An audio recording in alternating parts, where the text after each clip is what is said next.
Oh. Hello, kia ora, howdy, good morning and afternoon, evening, welcome back. My name is JumboPixel, and for those who don't know, yesterday we started an absolute romper of a game in Humankind on this, a map where literally I've tried as hard as I can to make as much of it water as possible. So there's a setting in game where you can turn up or down the amount of water on the map. I have turned it up to full. So this is full water map in Humankind, and there is quite a bit of water. These continents are fairly small and snaking. I've got a pretty good view of them now that we've discovered this, the new world, and we colonized it and turned it into one big super city last game. Also, though, back over here in the mainland, if you remember, but for those who didn't, let me remind you, we have Biblibos, our home city, Carthage up in the north, which was our expanded territory, and of course we had a bit of conflict with our nearest neighbour, rest in peace the empire that has been eliminated and is no more, and so we swallowed them up too. A very warm welcome to everybody who is watching this VOD on demand on the channel. I so appreciate you. Thank you so much for joining me and commenting. I always try and make an extra special effort to reply to those, but also those joining me live. Taras. Him at mine. Bobo! Devilish. Jeff, the Thunder Man himself.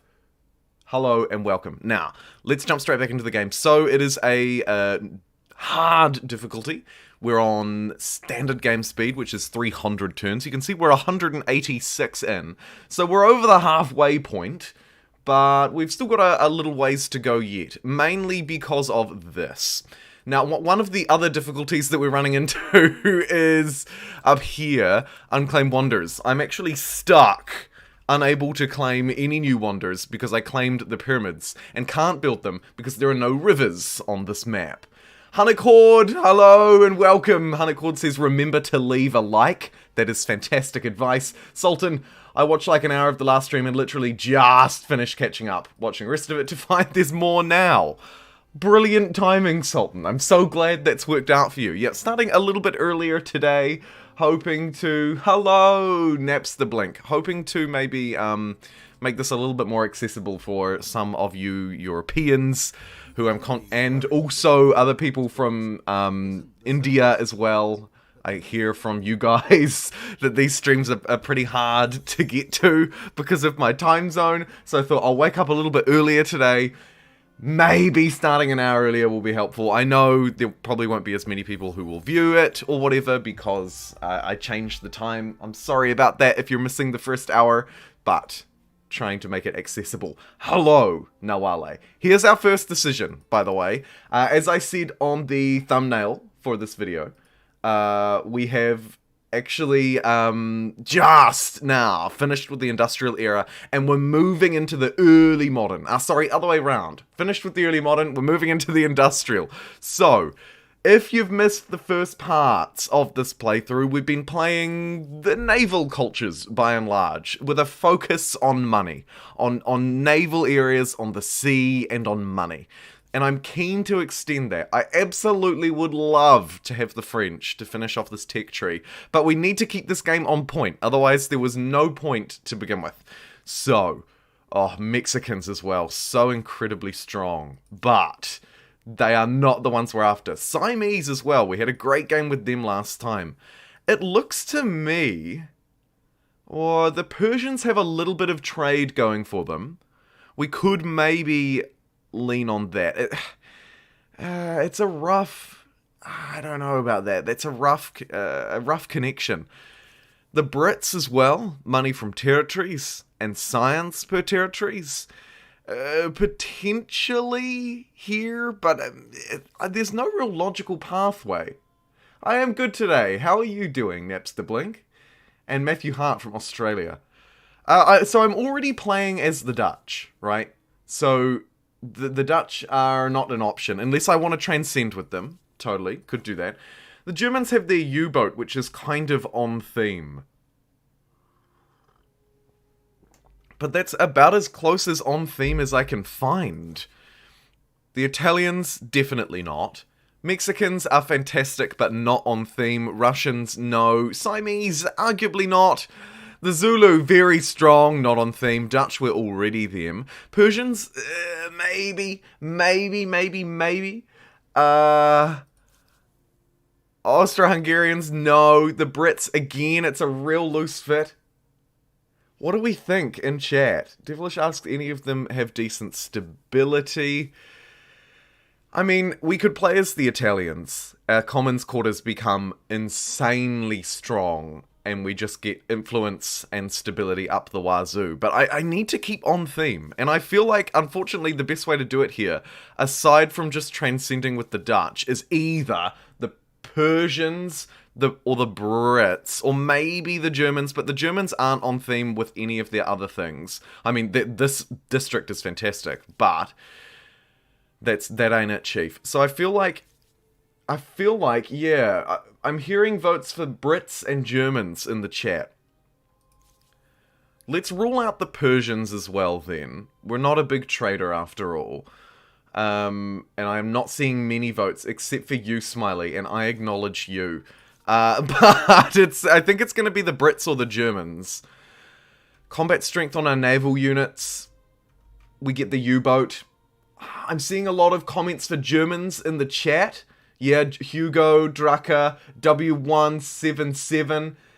Lots of votes for Germans. We're going to go with the Germans. So, what do we get? Well, for the rest of the game, we have buffed naval... Hey, Kingston. Buffed combat strength for our naval units, air units, and reduced industry costs. We also have this fantastic production district, but the U-boat as well. So, let's actually embrace the U-boat and take the Germans on board.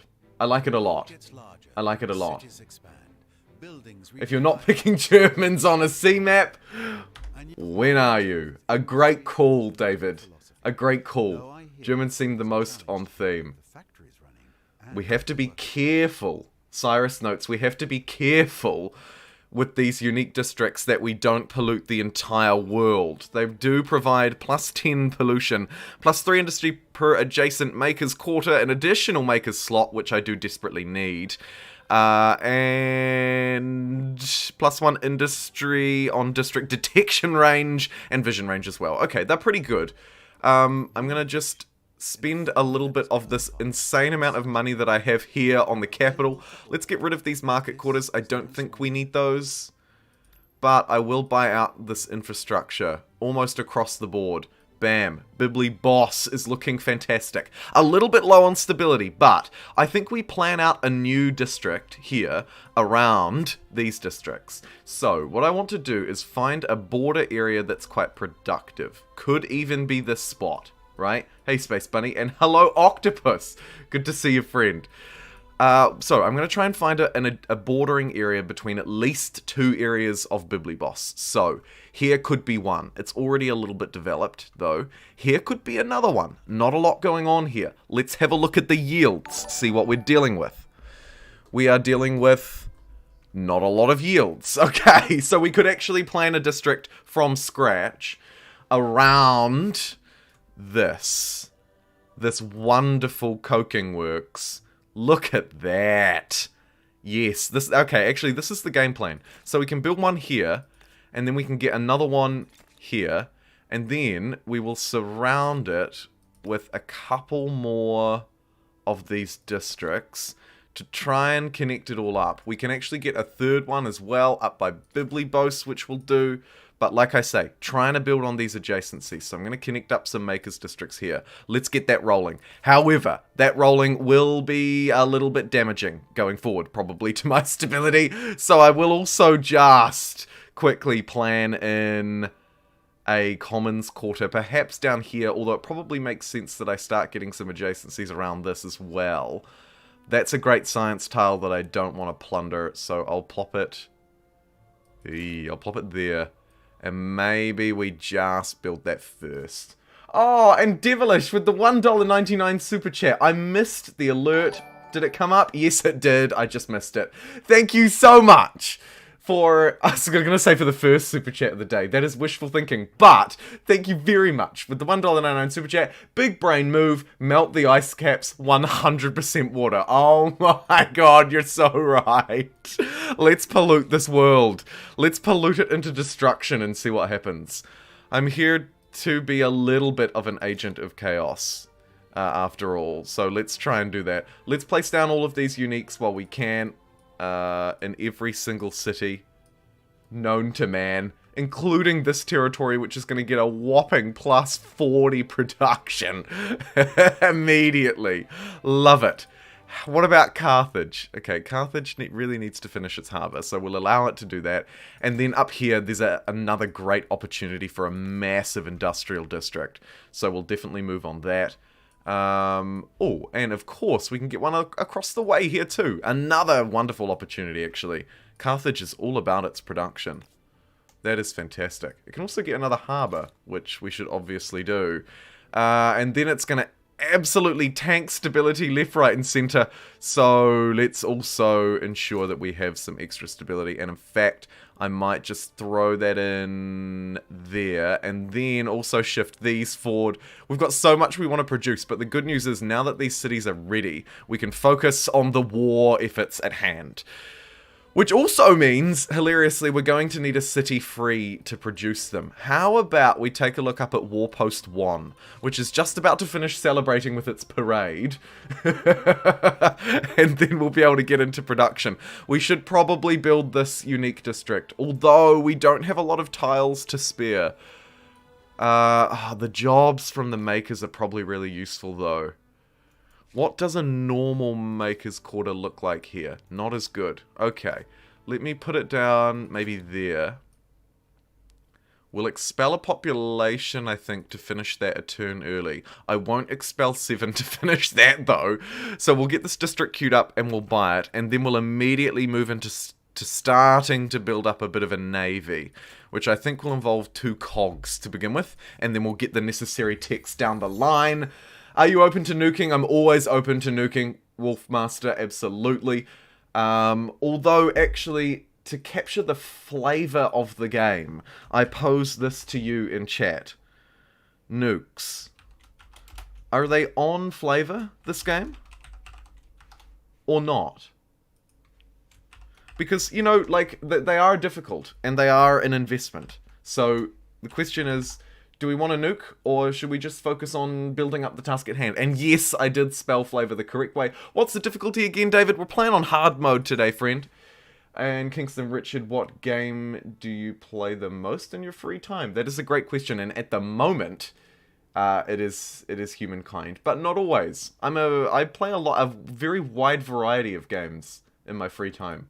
Everything from shooters to like Pokemon and Animal Crossing to lots of strategy games, obviously. Lots of strategy games. Okay, what have we got here? Lose the ability to enforce state religion, build new holy tenants. Right.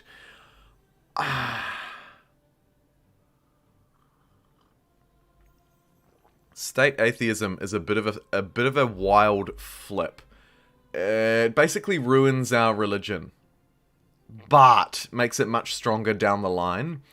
It's a difficult trade-off, and I'm not willing to make it yet. I'm just going to hold off on irreligion. Absolutely hold off on it. Been playing a lot of Skyrim lately. Oh, yeah, Devilish. I've been meaning to play... You recommended RimWorld to me so long ago, and I think I would really like it, because I love those kind of games, too. Oh, and of course Civ 5. I love those kind of games too. I've been meaning to check it out for so long. To be honest, I've been waiting for it to come on sale, but I don't know if it ever will. Okay, we can get 15 fame or +1 city cap on us Germans. And to be honest, I'd prefer to be making mega cities. So even though 15 fame is nothing, I don't know if I need this. Oh, although if we're going for conquest, let's grab the city cap just to be safe. 15 fame is nothing after all. What the heck is going on here? What the? This is under siege. Literally the New World. The only city in the New World is under siege. This would be a disaster if we lost it. Oh my goodness. That is not at all what I wanted to happen here.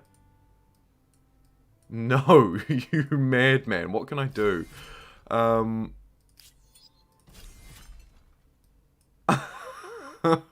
Stop.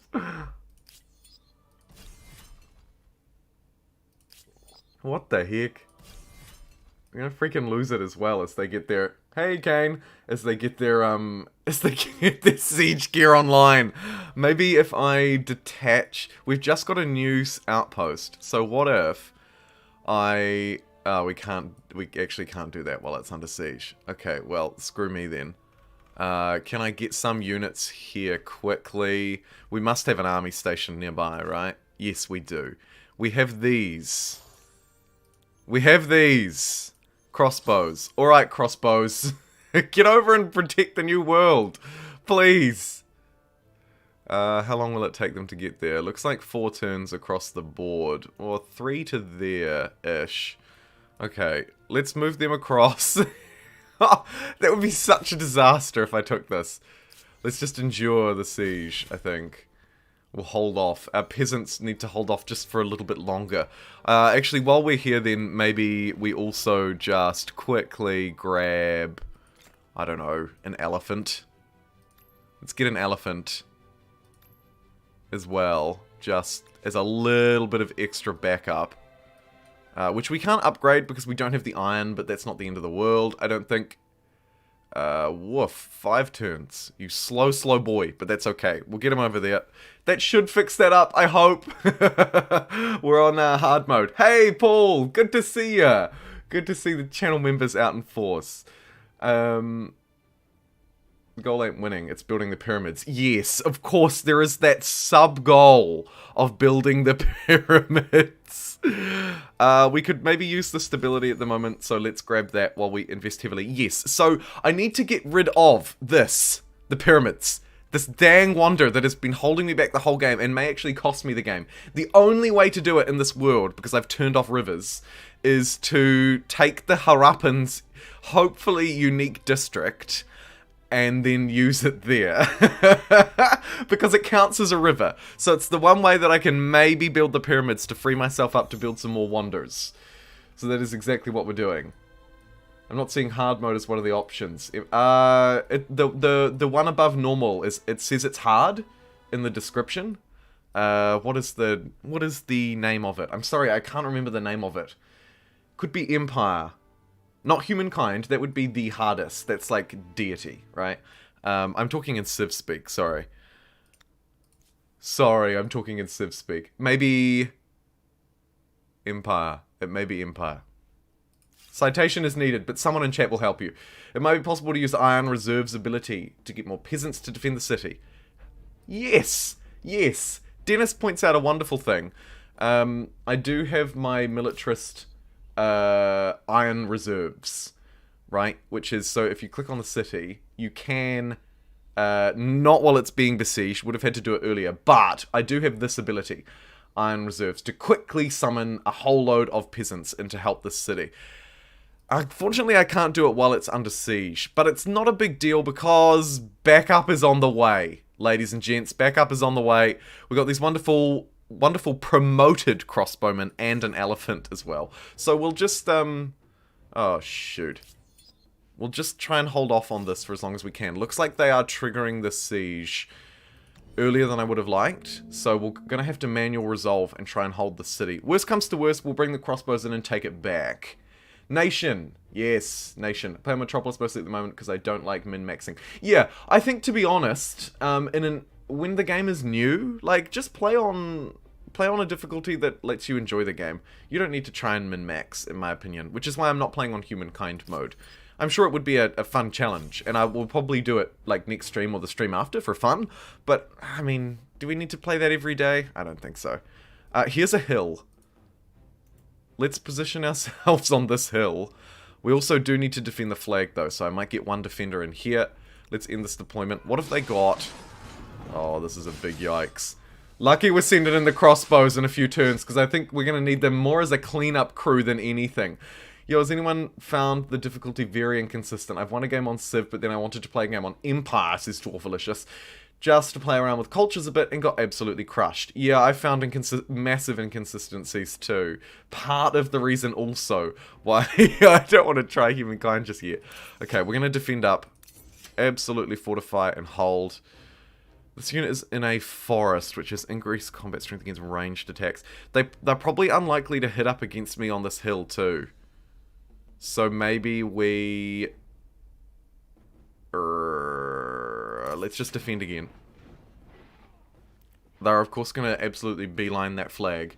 But if I can at least defend for a turn, maybe we can hold off the siege, right? All we have to do is survive 3 rounds. Let's see if we can do that. Dang it, they've got my flag though. That's it, probably. I have 1 round to take control of the point, or the battle will end and I will lose. And unfortunately, that is going to happen. Our peasants have been brutalized, but backup is on the way. We'll capture the new world again very soon. What a yikes. What a big yikes. Quickly, this is why we needed troops in reserve, hey? Time to play my playthrough and watch for a bit. Yeah, you go, Sid the Sand Sloth. Has anyone paid the patch oil and radar fixed? Yes, I have done some testing with that. I'm going to make another video about it soon-ish. All these cliffs are absolutely destroying me. My poor units. We can hopefully make landfall here instead.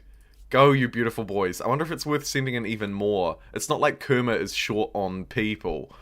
It should be fine.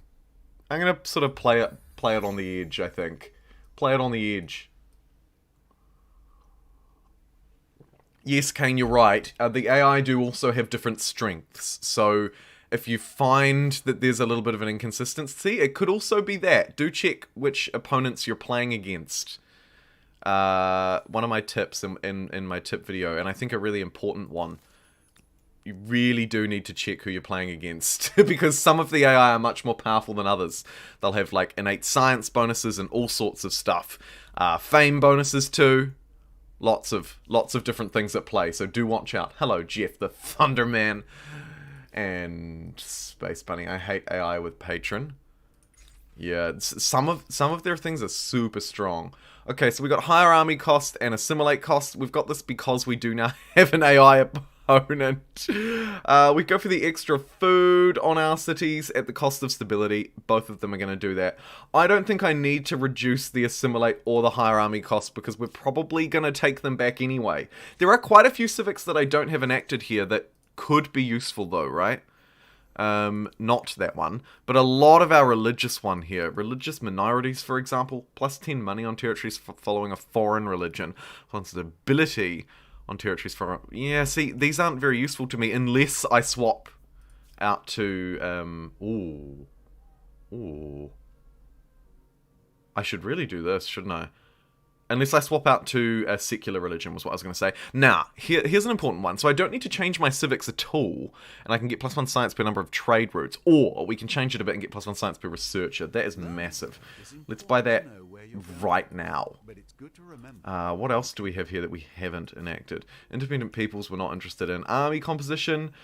Yeah, maybe it is time to increase our combat strength a little bit. Let's do that. Let's enact some professional soldiers. Do I want to embrace fundamentalism too? Public security, minus 50% on commons quarter industry cost. Let's enact public happiness because we are building some of those common quarters. Okay, I think that's good. See, so what we could do is go for the assimilate route here, right? And just assimilate them back into our empire. It's a reasonable backup plan, but as soon as the troops have arrived, I think we'll send in the troops first. And if it doesn't work, we'll just assimilate them back in. We'll literally just buy them back into the empire. It's a needs-must kind of situation. But let's see. How long is it going to take these guys to get there? Another 4 turns. Goodness gracious. Goodness gracious. We'll let that slide. Meanwhile, at Warpost 1, we are producing some boats. Probably also wouldn't hurt to get a couple of melee units here too.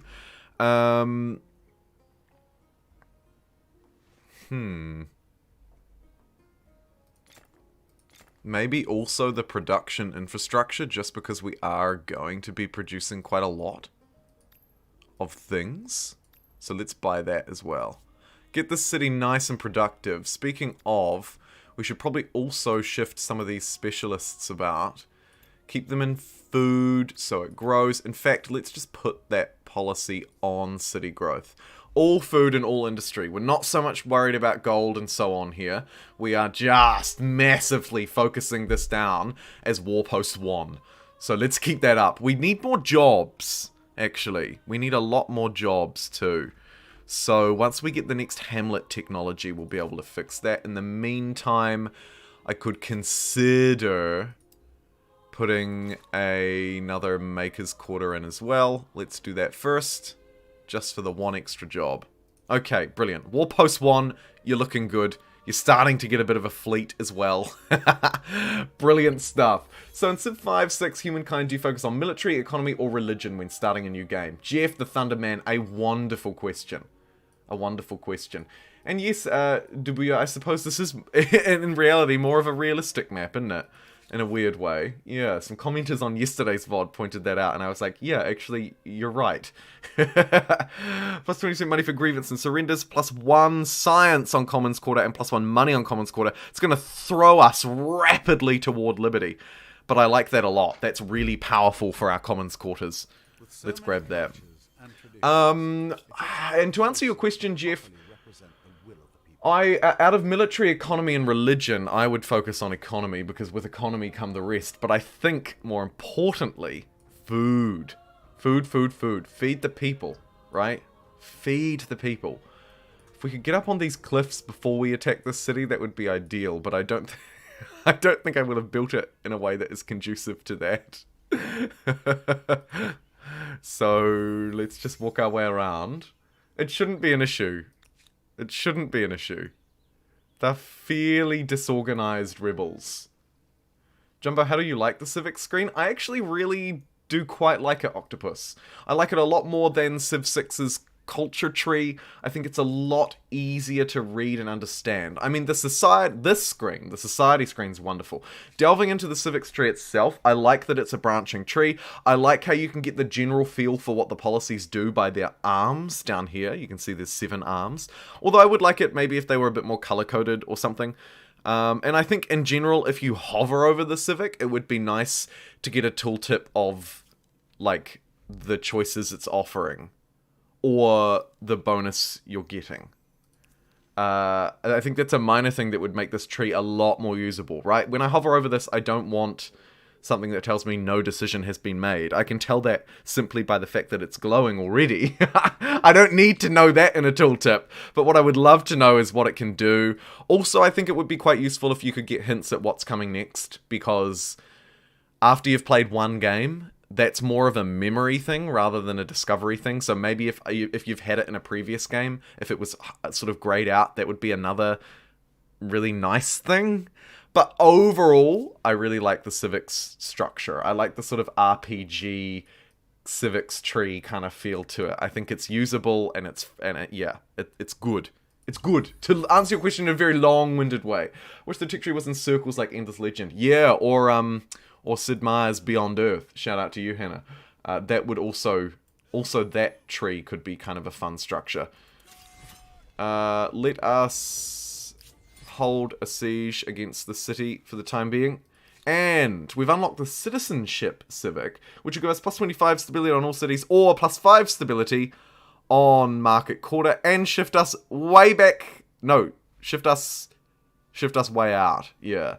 Or we could stay way out and just get the... I think +5 stability on Market Quarter is better than just +25 on cities, especially if you're going for mega cities. This seems like a no-brainer. We're taking citizenship, hands down. That's absolutely a no-brainer.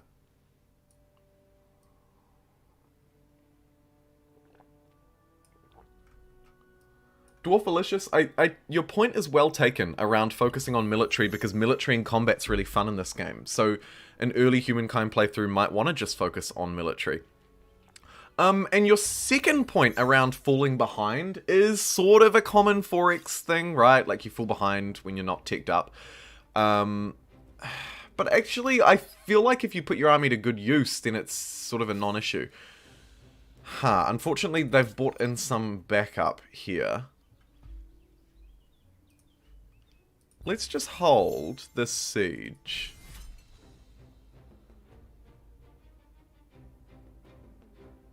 Are we actually... They've got more injured troops coming in. It might be worth us, It might be worth us doing this battle and literally just sitting back and plinking at them with archers just to wear them down. Let's go one more turn just to see what happens here with the siege. Nothing's going to happen. Let's do it. And literally our goal here will just be to weaken them. So let's put our archers collectively as far back as they can. Keep our elephant at the front as bait. And then just fire and hope that we can get some kills here. That's the plan. That unfortunately, of course, there's no real good geography for us to maintain either. We could flee back here. I'm not mad at that. Let's do that, actually. Let's immediately flee back. Like the coward that I am.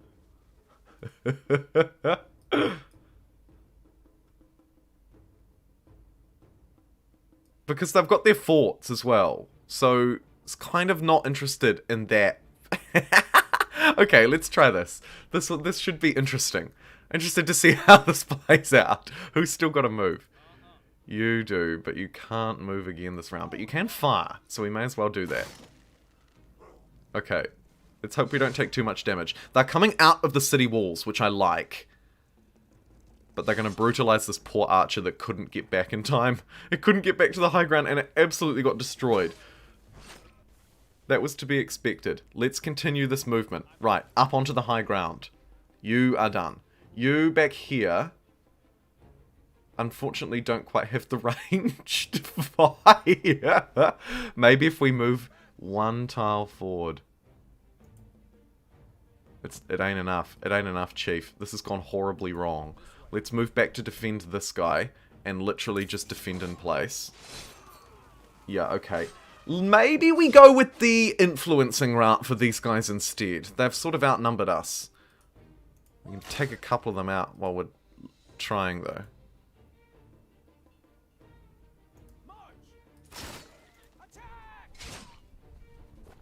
Yikes.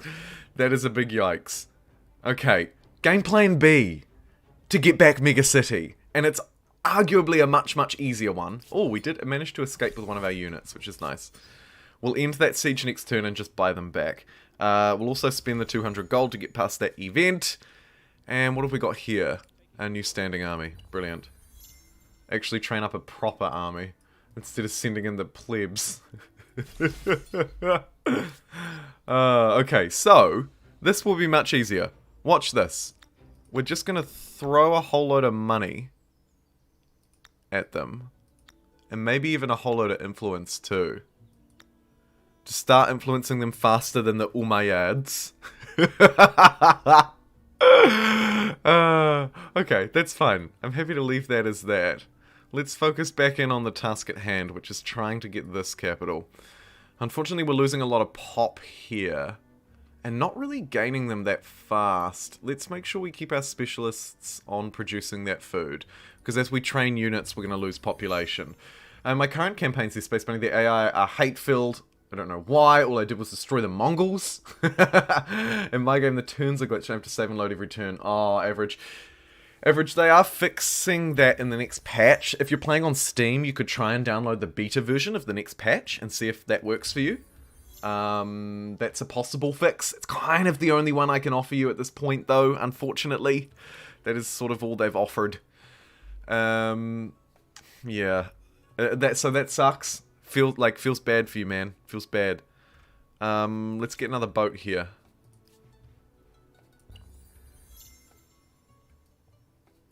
Also, crossbowmen don't have the indirect fire bonus, so they can only fire at things in their sight range.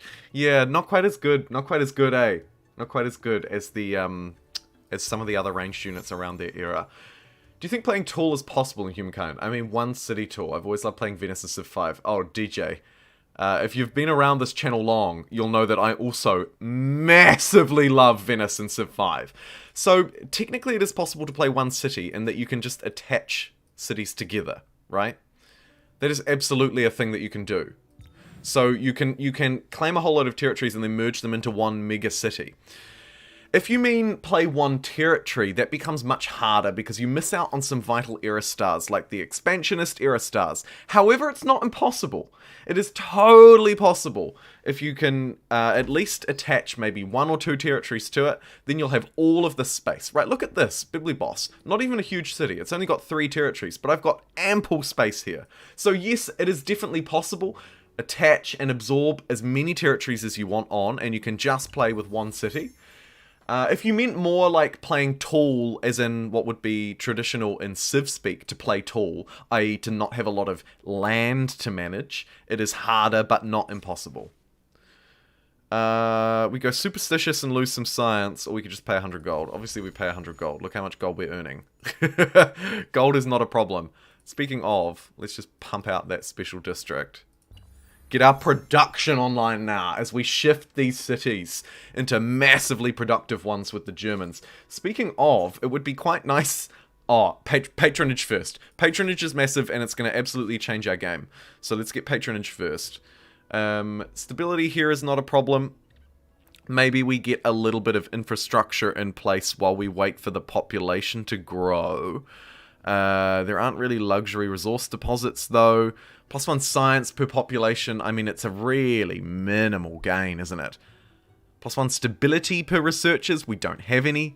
+10% science, like, these are all fairly lackluster upgrades, which makes me think maybe I don't have any land left, but maybe I just place down some temporary districts here on this land, which we can bowl over later. So let's put down, like, a food district, and then we'll save a spot for a hamlet. In fact, I can just buy that food district outright. Literally twiddling my thumbs here, waiting for extra things to do. Let's go +1 science per population. And also maybe get the taxation office online. We'll start working on the taxation office here. It's not going to be mega productive, but we might as well, right? I made it! What did I miss? Tank, I don't know if I want to tell you. We had a little bit of an incident in the new world. A little bit of an incident was had. As you can see. But what we're going to do is win them over again. Look at this. We are actually already fully influential over them. And so next turn, we'll be able to hoover them up. No! No! I need more gold to hoover them. What if the Umayyads get in first? We can't have that. Okay. I wonder, actually, I haven't tried around with this. If I rent this army, can I siege the city with its own army? Oh my goodness, no way. I can? That is insane. Okay, I'll rent that army. This plan is not going as well as I would have liked, because it turns out I'm going to need 23,000 gold to assimilate them in. Which is an absurd price. That's absurd. You might have to take them back by force. Egyptians, Achaemenid, Khmer, Joyce, Siamese is a very strong... Yeah, Sultan, that is a great suggestion for a powerhouse economy. Absolute powerhouse economy. Speaking of powerhouse economy... Got a bit to do here. Got quite a bit to do here. +2 money from traders, +1 science per population, and +10% money. Chartered economics is massively powerful. But we also... would really like a lot of these technologies. There's our Dutch boat that we never got to build. Where is the U-boat? It's kind of annoying that I can't search for a specific unit. Please work on that. Colony blueprint, coal, and train stations. So I want steam engines. That's a priority. I want scientific method. That's a priority. I think really we need a lot more science to start getting some of these techs soon, because we're falling a bit behind. Like, I'm still researching medieval technologies. So let's focus in on what I'm really missing in terms of science, which I think is that vital upgrade, right? Where are you? Let's get chartered companies and 3-masted ship. Let's do that. Because we've fallen behind here a little bit too much. And I don't like it. We'll cross over out of there. That will free up this one for us to buy. And then we're just going to buy all of them and take them over as a third backup plan. Airports and train stations. Great suggestion. No, we still haven't been able to build the pyramids tank because there are no rivers. So we're gonna take a territory with a unique district that has a river. Still going to do that. Plus 30 war support when declaring war, or minus 20% resource deposits to create the Wanderous. That's very powerful. Trading goods. Let's grab that, because we're about to get patronage as well, so that's huge. And good stories. If you've got the influence for assimilation, you can cancel the Civic. That changes influence cost expansion to gold. Yes, I thought about doing that, but I don't know if I will have the influence to assimilate them. Looking at how expensive it costs for gold, 23k, I imagine it's going to roughly scale with influence, and I don't want to waste too much trying it. Cannot be done with the defending army. Can these armies please stop defending so I can take them? What if I move away from the city a bit? That might let them sort of lower their guard. And in the meantime, oh, here we go. It's only going to cost 1600 now. Okay, brilliant. And just like that, we've bought it back. We bought it back. Too easy. Too easy. Sultan says the Harappans are also very strong. Yeah, I made a video on the Harappans. The Harappans got their own video from me because they're just so powerful. Right, so we've taken this back and we've pocketed a whole load of units in the process, which is really good because we can redistribute them as population into Warpost 1. So let's send 6 of these cavalry to Warpost 1, decide what to do with them there. Now, I'm also not going to make the same mistake twice here. So let's bring these units, let's garrison these units here, station them. Let's connect everyone up. This is my army now, after all. So, brilliant. And we've taken this back pretty easily. Let's get back to what we were planning, which was these mega districts. This is Productionville. This is absolute Productionville around here. So we're going to build on that in a major way. Building up against these mountains, unfortunately, loses a lot of the adjacency bonuses we could have got. So I'm going to pop it over here instead next to this. We're still going to need to build one here. Maybe we can stretch around and get some adjacency out of it. Although, that's a much better position. Let's do that. And let's pump out some of these. Let's also pump the extra stability. Let's also, here we go, Pearls Manufactory. Watch and learn as we scale massively. Pearls. Their normal effect, take note of this, if you've seen my tips videos, I'm sorry, but this is really important. The normal effect of having pearls improved is +4 money per traders, which is insane when you have huge pop. Also +16 stability. Once I improve this, because I have 2 out of 4 pearls on the map, and patronage unlocked, now I can improve it, the Wanderous improvement. This will give me +20% money, and +40 stability. I wonder what impact this is going to have on our money per turn. At the moment, we're earning a massive 1,703. Let's start improving our resources and see what impacts it has. You see, it's going to destroy the Artisan's Quarter. That's basically the normal, literally just like the normal improvement. So we're going to destroy that, and we're going to build in its place the wonderful improvement. I'm going to chuck it to the front of the queue and immediately buy it, because look at that instant gold boost for us. Instantly, 300 extra gold. But the fun doesn't stop there, okay? That is nothing. Look at this. We don't even have all of our money's jobs filled at the minute, right? We don't have all of our money jobs filled, and it romped us up like 300 gold per turn. My goodness gracious. Let's see what other ones we can improve, but firstly, I note that we need like harbors and stuff here still, which is insane. When they're providing +40 food, we need to get onto those. Also, the hamlets are super powerful. Maybe we can get a little seaside town up here in the north going. I kind of like the theming bonus for that. You'll see the hamlets provide 1 additional job to every job category, so we can get 1 extra citizen in every spot. These are huge, so I'm going to absolutely pepper them through the new world in random different locations. We should also probably build some commons quarters. Look at the yields that these are producing for us now. These are massively powerful. Wow! Holy moly. Let's get 1 down in every city where we were building other things. Or we could just try and min-max them for stability. It's another reasonable play. Let's do that, actually. And maybe lace them in throughout, just so we don't take too much of a stability penalty. But I like this production queue. The new world is probably going to be the best world, hilariously. But we'll see. We'll see how it goes. Right. Let's end that turn promptly. Do I want to start pumping money into the new world? Or shall we turn our heads to Warpost 1, which is very important for the game plan, and maybe pump money here instead? Probably should, right? How's this fleet doing, by the way? Fantastically. Let's do what we do best. Let's continue to do that. I like it a lot. We also have this. Celebrating in cities? Yeah, actually, we could use a little bit of extra stability while we improve our infrastructure. I also really want the Civic that will allow me to merge Carthage and Bibliboss into a megacity.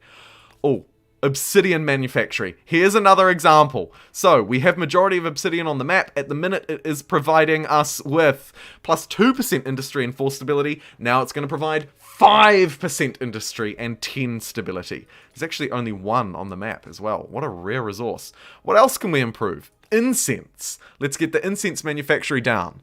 Here, another multiplier onto our money. Another plus 15%. Hold me down. There's more. Porcelain as well. What's this one going to give us? Again, a 5% money multiplier over the measly plus 3. So it's moving up to a percentage multiplier and some stability. Let's get all of those and let's throw these in as a priority, I think. I'm almost tempted even to expel some population out of Bibliboss to get another one online quicker. It's only 1 extra turn. But we're growing kind of slowly with all these people. We haven't filled our jobs yet though, so I won't do that. I won't hurt Bibliboss too much. Carthage, have you got any to improve? Yeah, you do. Lead. Apparently we control the world's lead. Somehow. Brilliant. What's that going to give us? Oh, this is a good one because it's 5% on our science. We'll move that to the front of the queue as well. And what else have you got here? We're also going to be the world's leading provider of silver. Another plus 5% science. Oh my goodness. This is absolutely nuts. We're actually nearly filled with jobs in Carthage, so I will expend 7 people out of there. They'll start growing rapidly to replace them, so it's kind of like not the end of the world.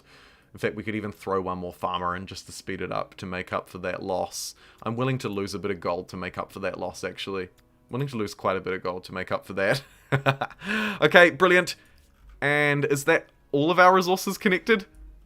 I sure hope so. Soon we'll discover copper, right? Coal and copper, and that will really help us. But I think we're looking pretty.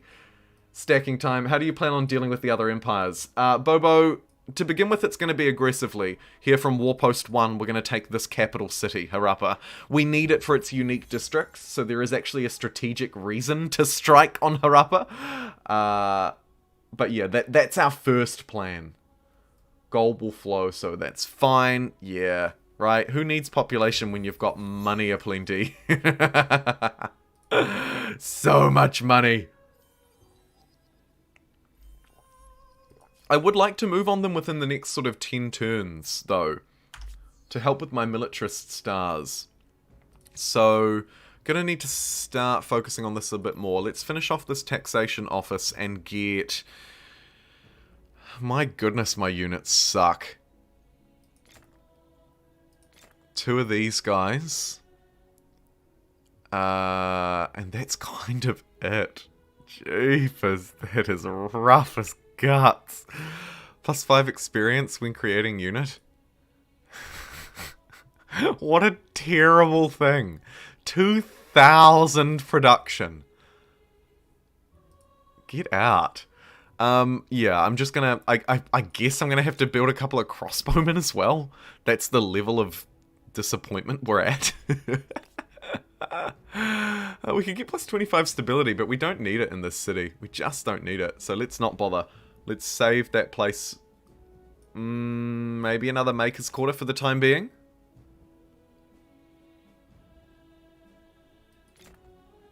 Oh no, we've already got our hamlet there, which is arguably not super useful in the city, but we'll leave it for the time being. Let's leave that.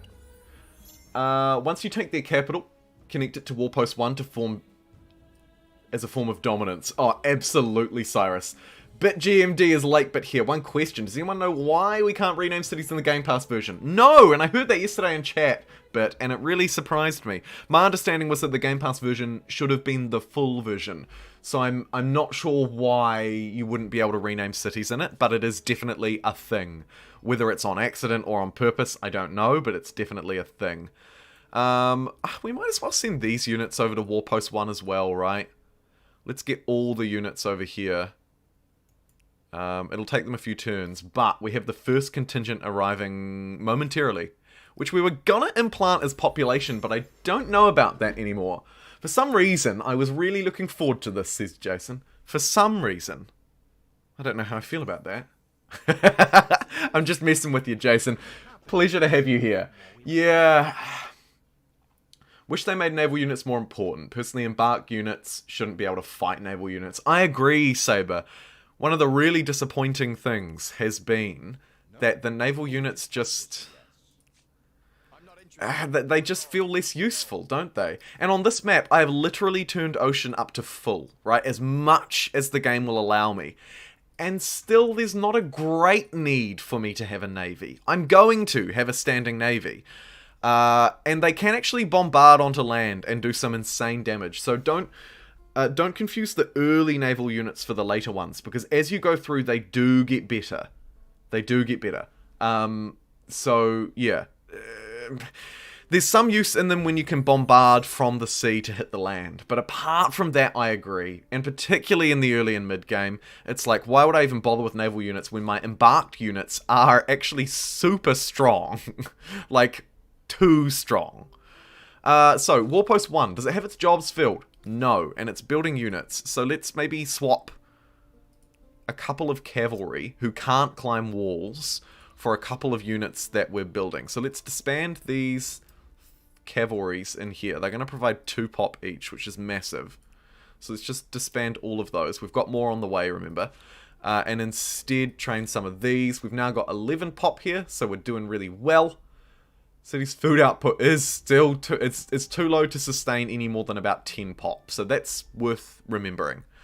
I could buy this unit outright to speed up our process a bit here. I'll do that. Yeah, I'll do that. I'm happy to do that. And we're away laughing. Looks like the results from the poll about nukes, by the way, were fairly conclusive. We're nearly at 100 votes. Yet this live stream only has 43 likes. Beyond me. But I appreciate everybody who's here watching nonetheless. Looks like we're very much in favor of nukes. In my game, the Zulu have 2 stacks of 7 carracks and I have 1 battleship. That's a mood, Space Bunny. Press freedom. I think we prevent Empire Revolution just in case. Although... Nah, actually, let's not. Let's make all of our future civics much, much cheaper. I'll allow that.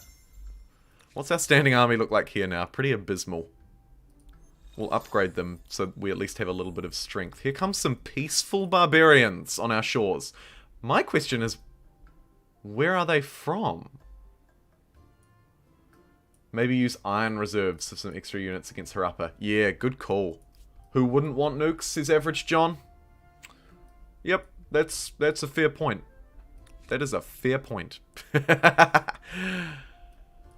Yeah, okay, so maybe we iron reserve... Do we iron reserves out of here? -4 pop? We could do. We've just put a whole load more pop in here for our jobs, though. So maybe we iron reserves out of Bibliboss. Yeah, let's do that. Brilliant. Okay, so we've iron reserved out of Bibliboss, and we'll sail them over here. It's only 4 turns, so that should be fine. I'm just checking now that I'm not a massive moron. And I've summoned units that are going to disappear in 5 turns. No, I have not. Okay, so there's some iron reserves. We could also... Yeah, this is good. This is good. What are these? Can these units actually do anything? They're just blinking boarding vessels. Yawn. 26 pop. Okay. Let's sail around this way. Get these units in somewhat of a ready position to strike. Let's also check our diplomacy screen with these guys and see how we're doing. We've got huge war support. going to refuse their demands as well. Yeah, we got massive war support here. Brilliant. Let's speed up the production of some of these fairly lackluster units. I'd like maybe one more crossbowman and then another melee. And that will probably do there. By then, all of our reinforcements will be here. And we'll have a massive army to play as. A massive army to command. Brilliant. Oh, that was actually Bibbly Boss's standing army. Here are my draftees. We'll send them along as well. Go on. Off you go. My mistake. Man, we're going to have a whole load of armies. Huge war support equals God wills it. You're right, Saber. Devilish, always good to double check. Always good for me to double check a lot of things, don't you think? Where would I be without spinned gold? So we've got colony plan, we've got an extra city cap, and we've finally got the Dutch unique naval unit. Increased movement speed when starting its turn in allied territory. Not massively powerful for us, so not something we're super excited about. Let's just hold the line here, I think. Yeah, we don't need it at all, so that's kind of a shame, but it is what it is. I wasn't here, but I support nukes. And that is noted, Ian. Let it be noted that Ian is supportive of our nuking. Brilliant.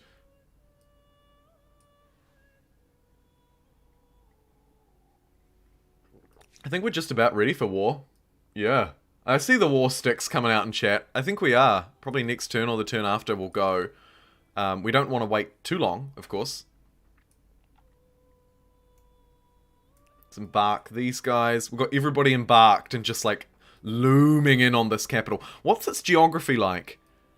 A shame they've got these highly defendable mountains, but it looks like they haven't taken advantage of them at all. And by that I mean they haven't built anything on them, or at least we can't see it yet. Maybe they have some amazing kick-ass forts up there. I don't know. We'll see. Just make anyone else think Mistrix cultures are kind of awful. Yeah, their affinity isn't great. I agree with you there. I agree with you there. Enjoying Humankind? Asks the Robin Brown. I am. I want to know if you guys are. I posted a poll on my community page and the results were really positive. Like, way more than I thought. But, what do you think? Is it great? Is it... I'll give you an average option this time as well. Is it great? Is it average? Or is it... not good? Which is bad. I'll ask that, and I'll report back on the findings for anybody watching the VOD interested in what the 72 people watching live currently thought. Kingston Richard hasn't played it yet, sad to say. That's a shame. I may or may not have a copy to give away to somebody, but I don't know what YouTube's rules around giveaways are, and I don't want to do some spammy giveaway on YouTube, so I may end up doing it on Twitter. So if you have Twitter, Kingston, keep an eye there. There may be a copy floating. Again, not sure. Can't promise anything. It's just in the works. For those of you who are watching this, you can have a wee sneak peek. A wee sneak peek. It's great, but there's still a lot to improve. I agree, Dwarfalicious. But actually, it's kind of exciting because I think that the base game is good enough that when I think about what more they could add to it, I'm like, yeah, this has got some great room for improvement. Like, this is a good experience. And I'm excited to see where else it can go. Like, you know, it's a really solid... Whoa, speaking of a really solid base, Wolf, my man, with the £5 donation. The £5 super chat donation. Wolf says, you are a legend. I don't know about that, Wolf. I think you're the legend for donating me £5. Thank you so much. Keep up the good work, says Wolf. I will keep up the work, and I'm glad that you think it's good. Thank you so much, man. I don't deal super well with direct compliments, but I really do appreciate them. So, thank you so much. Culture Pack DLCs. Oh yeah, Space Bunny. This game could have twice as many cultures, I think. Almost twice as many, anyway. That might be a little overwhelming. but almost twice as many. Is this another hype train? No. We can't have two days in a row. If people don't have the money for that, do not. I hear those every Civ game has started worse than this, worse than Humankind, I would say, David. So David wasn't there for the start of Civ 4, 5, and 6. I was for the start of 5 and 6, not for 4, so I can't comment on that directly, but 5 and 6 started off as rough experiences. Like, it took DLCs to play them. In fact, personally, I didn't really even like Civ 6 until all the DLC came. Oh my god, what's going on? Stop it! Oh, you're so generous. Angry Old Man with the $5 super chat says, just watched the Harappan video and it opened up my eyes. Opened my eyes up. Oh, cool! I'm glad you took something from that. That's my one goal. I just hope that people find like something kind of useful or interesting. And you clearly did. So thank you so much for letting me know, and for the $5 super chat. And then romping right in behind, the Robin Brown with a $4.99 super chat. 1 cent less, but man, I don't value you any less. Sad I couldn't stick around for longer, but hopefully I'll catch the next stream, boss man. Are you based in the UK, Robin Brown? Because I'm not against waking up like a couple of hours. I could wake up. So I started the stream. What time did I wake up today? It's my Saturday. I woke up at 6:30 and started the stream just before 8 a.m. my time. If starting it a little bit earlier is more helpful to you, I could probably get up at like, I could probably start at like 6 reasonably and still be of reasonable mental capacity to make the right decisions. So do let me know what time works for you. In fact, I might post another poll in the community channel just to get a feel for what our preferred times are. You live in Hawaii! Oh my god, that is way cool. That is way cool. I want to know so much more. Thank you so much. I should have known that actually because your super chat was in US. I mean, I wouldn't have known you lived in Hawaii, but I should have known that you were US based because it was US dollars. Wicked. Okay, well, we'll sync better with Hawaiian time. The wonderful Pacific time. Thank you so much, Angry Old Man and the Robin Brown, for your super chats. Mega appreciate that. Let me go to war to repay you. Is that a fair repayment? Probably not, but I'm gonna do it anyway. I'm gonna freaking do it anyway.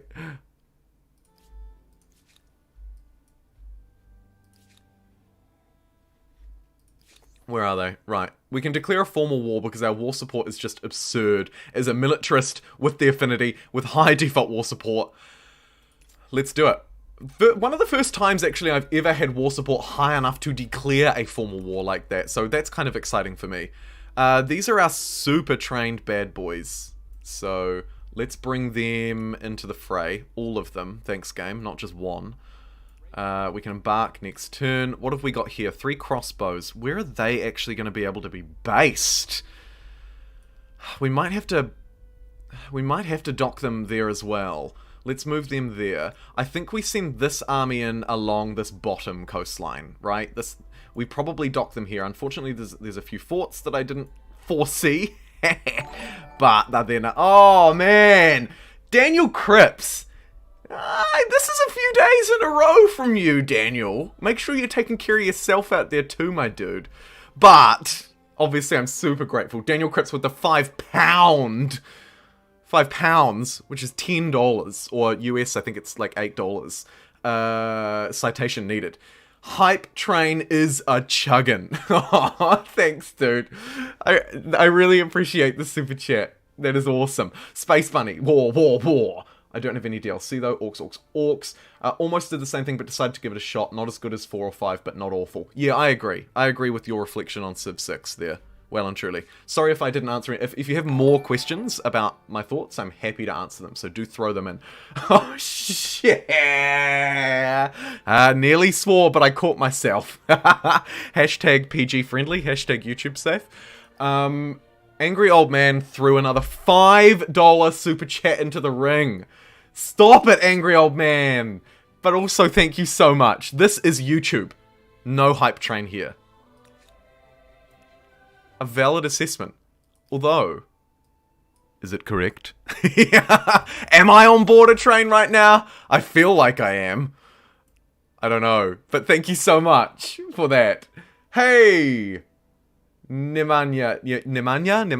Nice to see you. I'm doing well, thanks. I hope you are too. Welcome along. We're actually just about to declare war, so I'm doing very, very, very well. Let's disembark these units and see what we're dealing with. Looks like a whole load of forts, but... Ooh.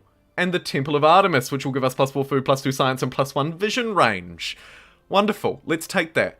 Let's disembark these archers up behind. These are my boats, so maybe we just sail around the coastline and, like, kind of looks scary. We can hope you are. Thanks, angry old man. You're the least angry old man I know who calls themselves an angry old man. Or, actually, perhaps, I don't know, I don't want to downplay your anger. Maybe you're the most generous angry old man I know. I think that's a better way of putting it. Thank you so much for supporting me and the channel at the moment. I really appreciate that. Now more than ever. Okay, we have this choice. But to be honest, forced labor is probably better than changing my civic, even if I get +35 science, right? Forces the choice of child's education. What is it? Child's education will +1 researcher's slot on city per research quarter. Child employment is +1 worker's slot per maker's quarter. Honestly, child education is actually probably pretty good for us moving forward. So I think here we will force the choice of child education, so we get it for free, and we get +35 science, which will be scaled over time. Let's grab that. That is wonderful. And I'm just really quickly going to grab a drink of water. So I'll just throw you onto the Be Right Back screen for 2 seconds, and then I'll come back and answer those questions. I see you in chat, Daniel. I'll come back and answer those momentarily. Don't go away.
Whoa!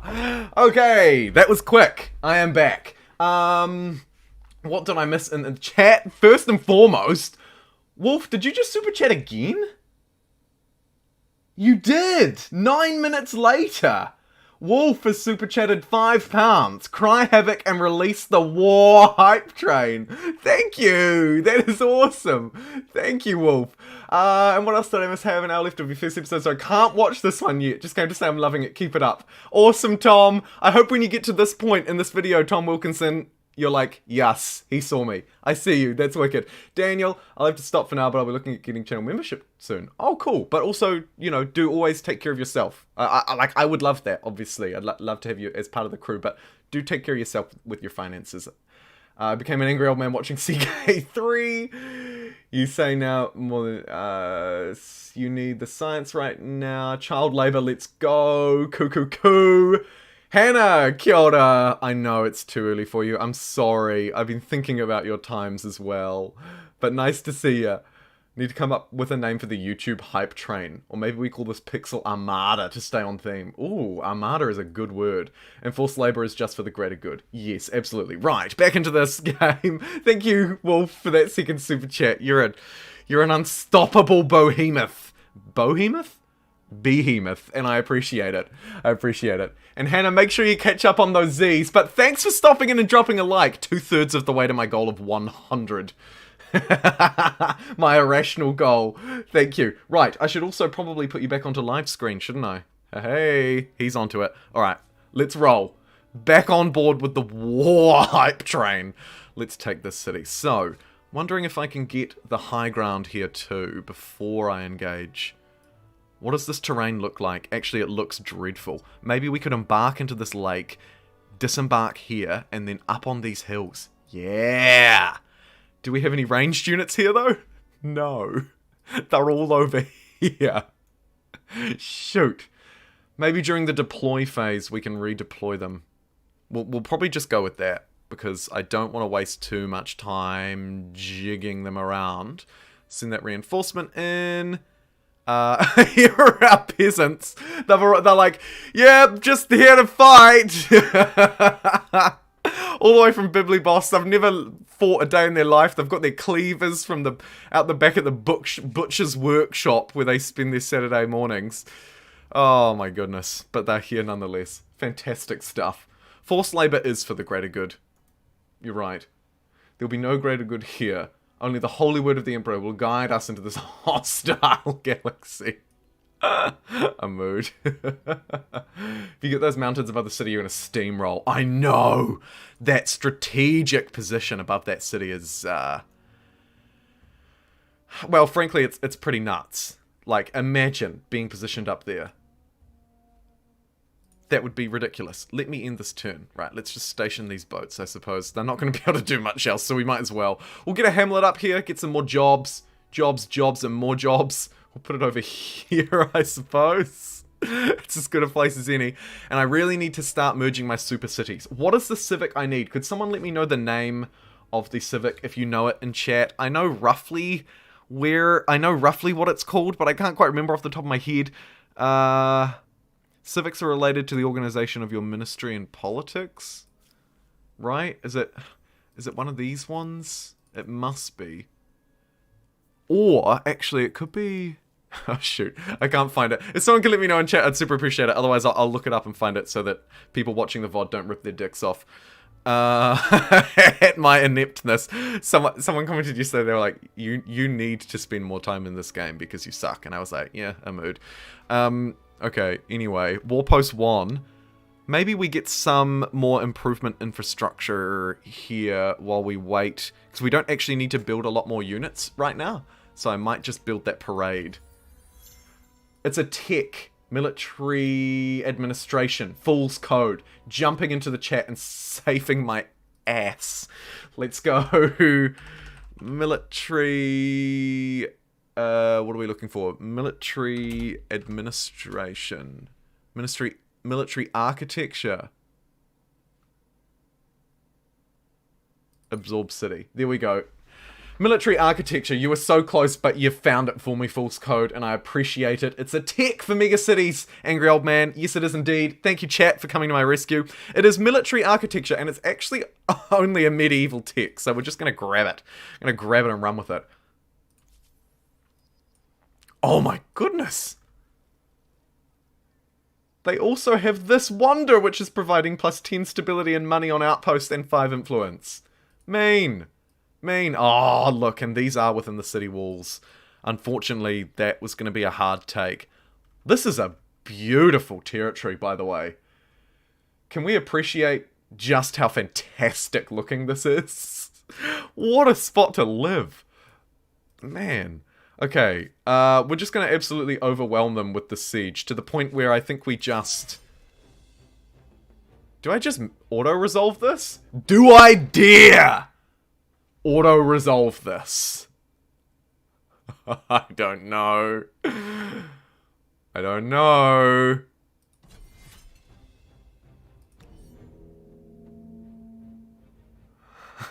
I don't know if I should.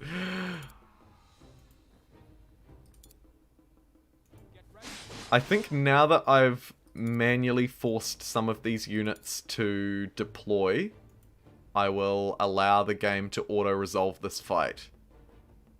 I think. Let's try it and see what happens. Sultan says, do it, you coward. Okay, fine. It's just gonna automatically resolve itself. We're going to watch it play out, though. If you go manual resolve and then click auto, you get the best of both worlds. You get to see how auto resolve handles the battle, jump in at any time if you need to, and also get it to play out for you. What a dream. Stephen Bartlett says, don't auto-resolve! Thankfully, in this case, Stephen, I think we've got away with it. How about that? It actually, auto-resolve actually worked. And they've even gone down here and started fighting these guys too. Brilliant stuff. Oh, and holy moly. David. I didn't see the alert come up. Oh, there it goes. Beat you to it. David King with the £5 super chat. Holy moly. The British hype trains are always late. I like a good public transport dig. Choo choo. Not sure if I'll be stopping at the station again, but enjoying the content. David, one stop is so incredibly generous as it is. Thank you so much. I really appreciate that, David. With the £5 super chat. Thanks for jumping on board the hype train. It's gonna push me over the edge. Oh, it's gonna push me over the edge. Okay, we took her up like almost instantaneously. What a success! Just gonna give myself a round of applause. Stephen also says congratulations in chat, though. I appreciate that, Stephen. I'm around 13 minutes after the stream on Civ 5 base game. Loved it. Played a lot of DLCs. Played it for years. Went back to the base game for the achievement. Hated it. I agree. Yeah, the base game of Civ 5, Heme, is not great. It's not a great experience. Where are the rest of their cities? Is that it? Did they just have one? This was it? Oh my god, the pyramids! The pyramids! We have to take them. We have to. I feel like that is almost it for their city. And maybe, maybe we just start marching south next turn. Dun, dun, dun, dun, dun, dun, dun, dun, dun, dun, dun. Let's do that.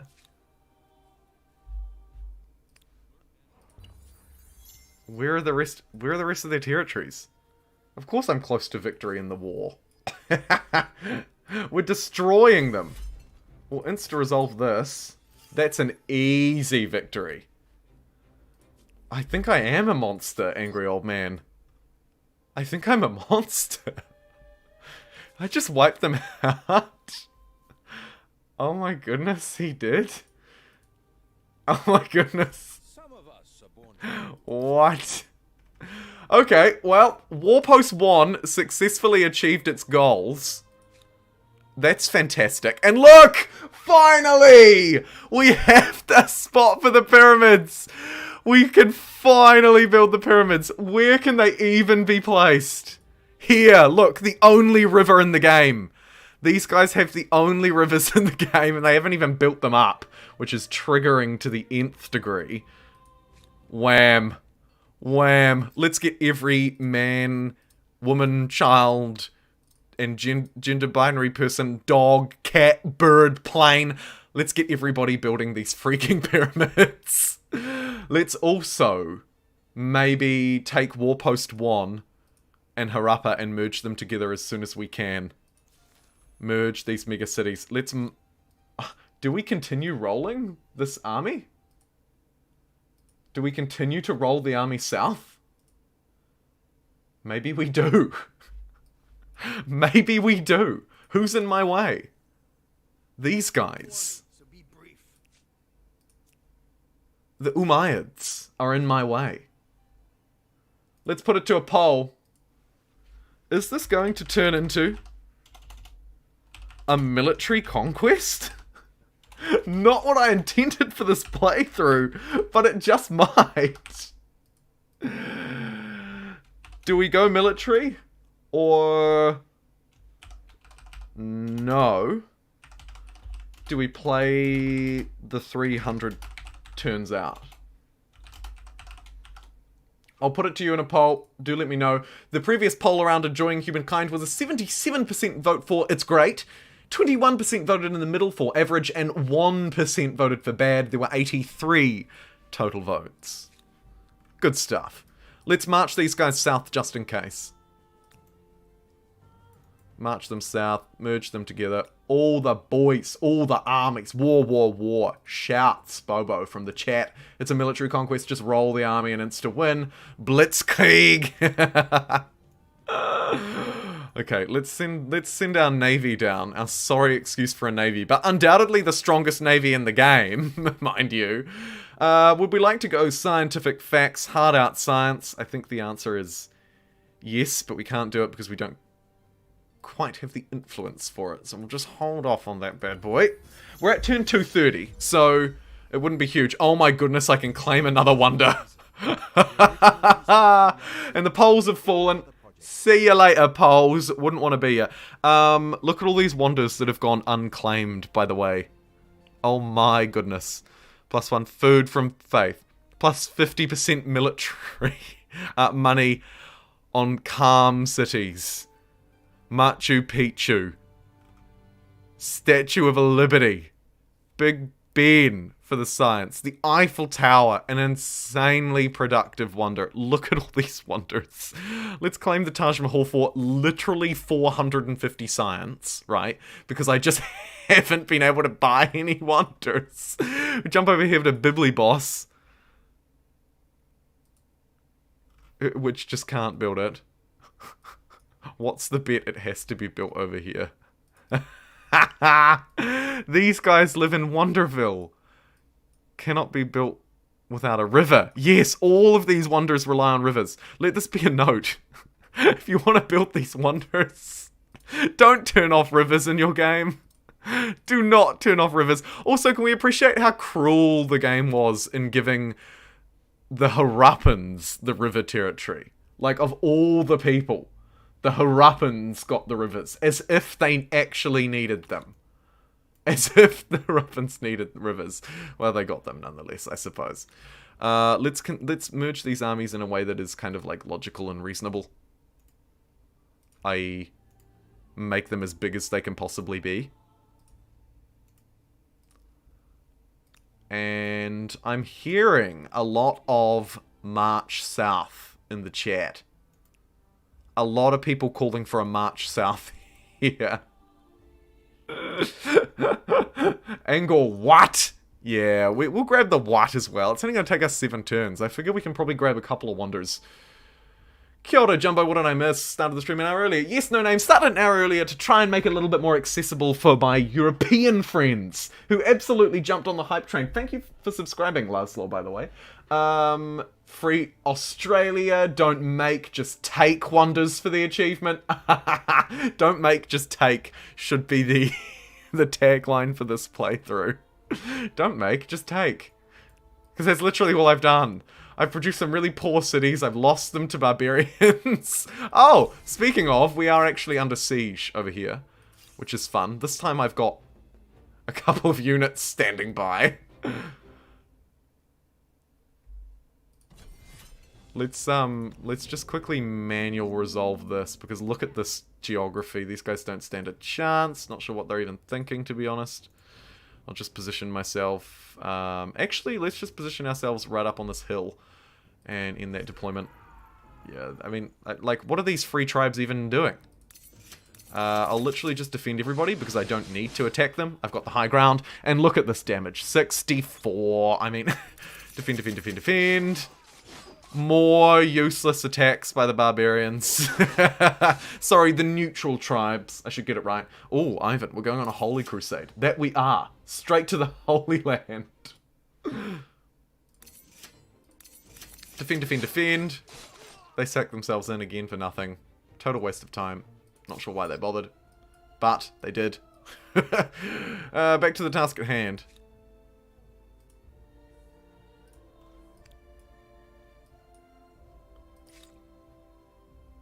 I'm going to get chartered companies pretty soon, and then we'll finally get military architecture, so that's something. Yep, I think we'll go to war now. Let's do it. Chat has voted a whopping 82% in favour of war. Only 40 votes at the moment, so it is lower votes than what we've had in the past, but appreciate it. nonetheless. So I'll end that there. That's a solid mandate for me to go to war here. Black Flame, you're right. Nice to see you, by the way. Geography is incredibly overpowered. Let's declare war on these bad boys. They are, after all, still in the medieval era. What are their strengths? +1 land movement speed. And they can create their colonies faster. They have a bias towards spacing out their outposts. They have a tendency to engage all of their resources. Nice. And then they're adaptive. Let's see how adaptive they are, shall we?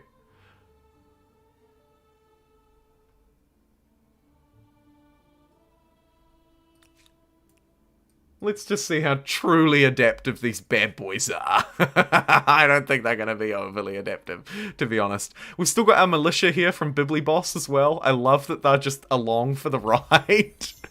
Sorry, these draftees. They've actually got 40 combat strength. They're actually decent units in comparison to the rest of these madmen. Right, let's move in. We've got land to take, and they've built roads perfectly for us to do just that. We've got 4 armies romping down on them here. I don't overly love their chances. Facing a dilemma. I want to watch the stream, but watching the stream makes me want to play Humankind. Mr. Vereda, why not both? But actually, why not both?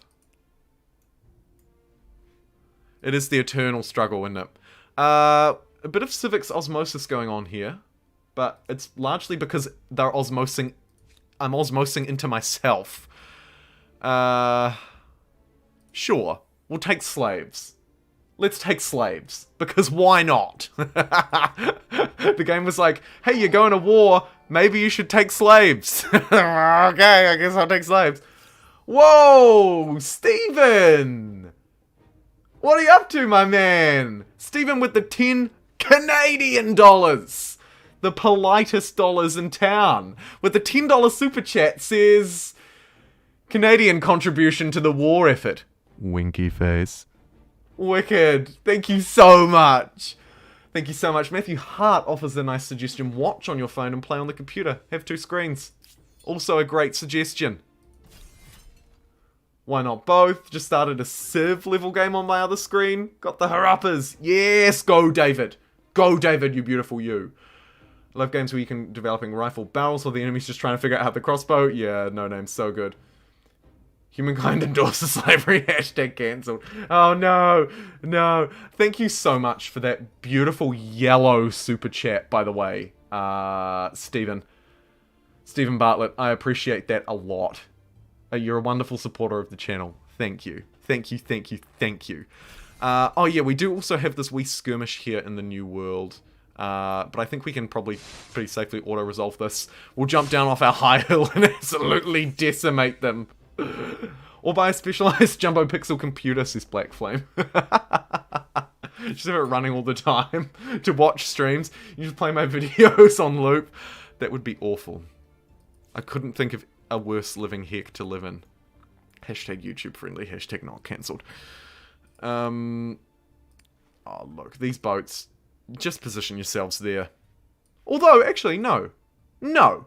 Go and explore. Make yourself useful. There's land down here and we don't even know what it is. But we know they've got a lot of juicy resources. Looks like this is their capital.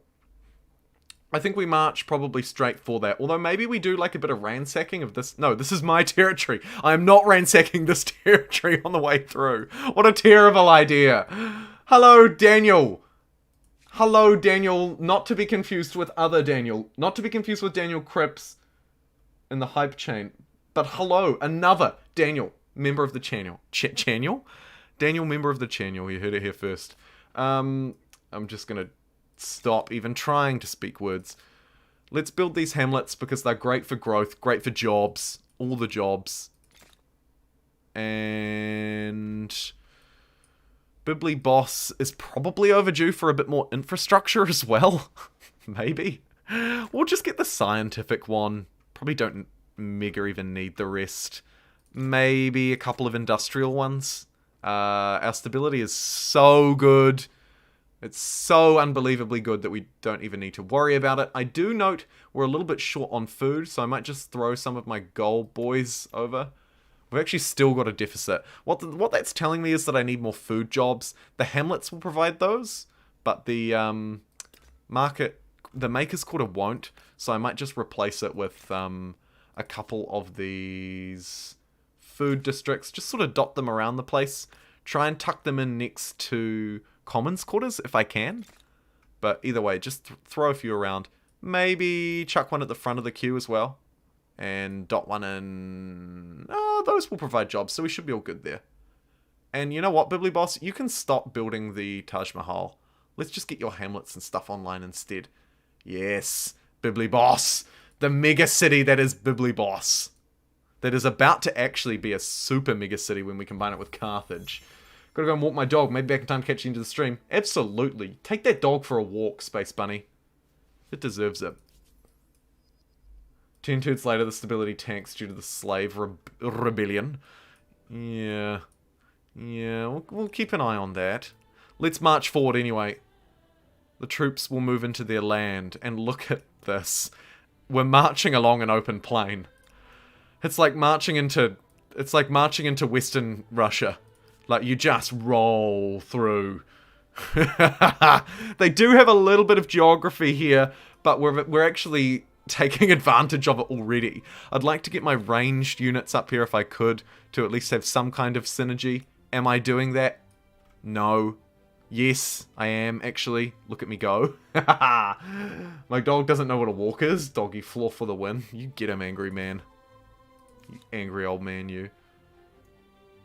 We'll cross that river with these great swordsmen who I think were barbarians at one point. Love that. Man, they're fighting the good fight. I've got a unit here that I could disembark, maybe cause a bit of trouble. May as well. We'll station our navy here. Just to be threatening. We'll station our navy outside of one of their territories. That'll teach him.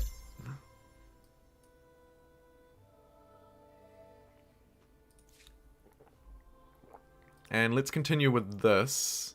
We can actually get right up to the city because it doesn't have any of its fortifications out this side. A big misplay.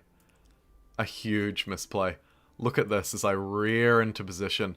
Where can we get these? We could actually even... let's just bring these guys here. Station them. Or just station for a turn. Nah, actually we may as well start the siege, right? We'll put it under siege for a turn. Maybe we can get like a ballista or something. But, I mean, look. Look at us go. Woof. Where's our Builders Era star? We need more districts. I reckon I can get there. Maybe even now.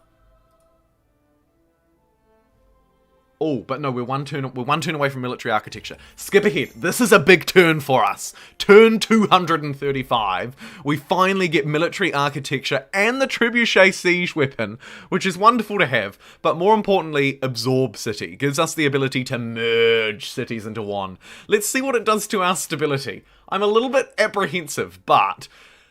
if we take Carthage, which has maximum stability by a long, long, long way, it's got a bonus like 100. Bibliboss actually has basically no extra stability, but we could easily buy it some. So, let's do a merger. $46,000! Oh! Huh. Okay. I'm gonna manually ditch my researchers in favor of production and gold here in Bibliboss. Also in Carthage, right? This is the plan. Carthage is actually nearly full on jobs, which is kind of disappointing, but let's ditch the Taj Mahal, maybe give it some research quarters. Also, I reckon we get the New World, which is doing wonderfully well, on equally making a whole load of money again. Money in production, right? Fill that up. I don't want to spend any money on a hamlet. Okay, and we'll just save up for the mega city that was. My stability immediately hit 0 when I absorbed. Yeah, you gotta have a look. If you go into the city, you can at least get sort of a rough feel when you hover over this, right? Roughly how much it's producing and how much it's losing. You can see here that, like, I'm losing about 300, and I'm gaining, like, more than enough to be stable here. And I'm gaining the same in both cities, so it should be okay. They're also socially the same as well. Another thing to look out for when you're merging cities. Here's a free tips video wedged into a live stream. Another thing to look out for is what society are they being influenced by? Because if you're trying to merge two cities, like, let's say I was trying to merge this new capital with my existing city, and I'd just taken it and it was still under their influence, that would not go well. There would be stability issues, largely caused by the fact that by its very social nature, it's unstable. Equally, religion as well can play a role. But overall, take a look at those stabilities. Try and get a feel for how much you've got, how far in the green you are, and if you're in the green in both cities, it shouldn't be too hard. Citation needed. Citation needed. I'm going to buy the Alchemist Workshop with population, and then actually immediately renege on all of these options, and instead in Bibliboss grab the economic infrastructure, and then also some maker's quarters, I think, because I just want a bit more gold. So I'm going to add some gold jobs here. Also, plus 12 gold from these isn't terrible. I'm going to do the same up in Carthage because we do have the stability to play with. Let's ditch the research quarters, and let's ditch the harbour too. Let's focus on the strategy at hand, which is putting down a few more of these quarters and making a little bit more money. So let's do just that. 1, 2, 3. Brilliant. And siege tactics, seeing as we've got that capital under siege at the minute, we might as well. I think the cost is based on the city's size and its population. I think you're right, Fool's Code. I think you're right, it does scale, although I couldn't tell you the exact scale. Helps to keep under the city cap. Yes, always useful with stability. Another great tip. Do keep under that city cap. The key to see how much base stability over 100 is the base stab value. The lower it is, the more you are over 200. Nice synopsis, Bruno. Nice synopsis. What do I want? I mean, gunpowder would be nice. Be nice to have some guns, but we sort of moved past it in a way. Man of war? We need gunpowder for it. Fine. I'll unlock gunpowder. You've got me. You've got me. Trophy unlocked. Produce at least 1,000 money per turn in a city. Woohoo! I'll take it. Right. So, perhaps to make this a bit cheaper, we expel some population from Carthage to get these What, do I want to expel 24? It didn't actually make it any cheaper. What about if Bibliboss could lose 39 pop to get this bank? 3 turns? Jeepers. I don't know about that, Bibliboss. Feels bad, man. It's now going to cost me 63k, so it's getting infinitely more expensive with the more districts that I build. Is that right? No, because I've just built that one and it hasn't increased its cost. Okay. Some things to play around with there and some code to read. We could be forced to... We want to enact probably compatibilism, right? For the plus science on the holy sites. Do we? Sure. Let's be compatible with flat earthers. So we're gonna force that. I absorbed a bunch of cities in one playthrough. As I recall, the influence is cheaper than the cash. I was switching between cash and influence. The key is how much base stab. Getting distracted from my game every time you say the word Bibliboss. I should really rename this city to Bibliboss, shouldn't I? Because it's actually not its technical name. There you go. Bibliboss is in town properly. Yeah, I guess I could swap back to influence and see if it's cheaper with influence than gold. Not a terrible idea. Let me see if I can immediately find where that is on the civics tree. I bet I can't. No. The only thing that I'm not very good at in this tree, actually, is remembering where stuff is. I could have sworn it was on the right-hand side here. I'm wrong. I'm just blatantly wrong. Could someone in chat please let me know the name of that civic? Lower left? Thanks, dude.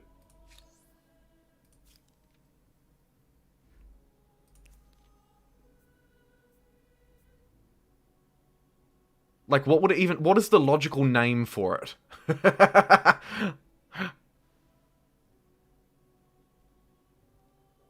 Oh my god, people are going to be ripping their dick off. Land rights. Yes! Nice. It is land rights, but it's called inherited land. I guess because we've got inherited land enacted. That must have been what was throwing me off. Thank you, chat! Thank you so much. Right. Let's cancel it for 435 influence. You have reached the end of an ideology axis. Of all the I've reached the end of an ideology axis. What one did I reach? Individualism. Love it. Okay, now, how much is this going to cost me in influence? I mean, it is cheaper, but it actually scales exactly the same. It's the same scale by the looks. In terms of how much influence I'm earning per turn, right? I'm like just shy... No, I'm just over a third of the way there. And when it was on gold, I was just over a third of the way there as well. So it seems to scale... Either that's a fluke, right? Either this is a crazy statistical fluke, or it seems to scale identically and there isn't a major way to trick it. It doesn't look like it. Also, don't you think that the fact that it says allows to claim with money instead of influence should really give you the option to just do both? I feel like it should just give you the option to do both. Feels weird. Feels weird. But yeah, at the minute it looks like it's scaling perfectly with how much I'm earning. So perhaps it doesn't even matter whether you're earning more with one or the other, but rather literally it's just a proportion of your income per turn, whether that's influence income or money income. I don't know. We'll see. What does the bank give us? Plus 10% money. Woof. Taxation office. Plus 5 money on main plaza. That's a lot less good. A lot less good.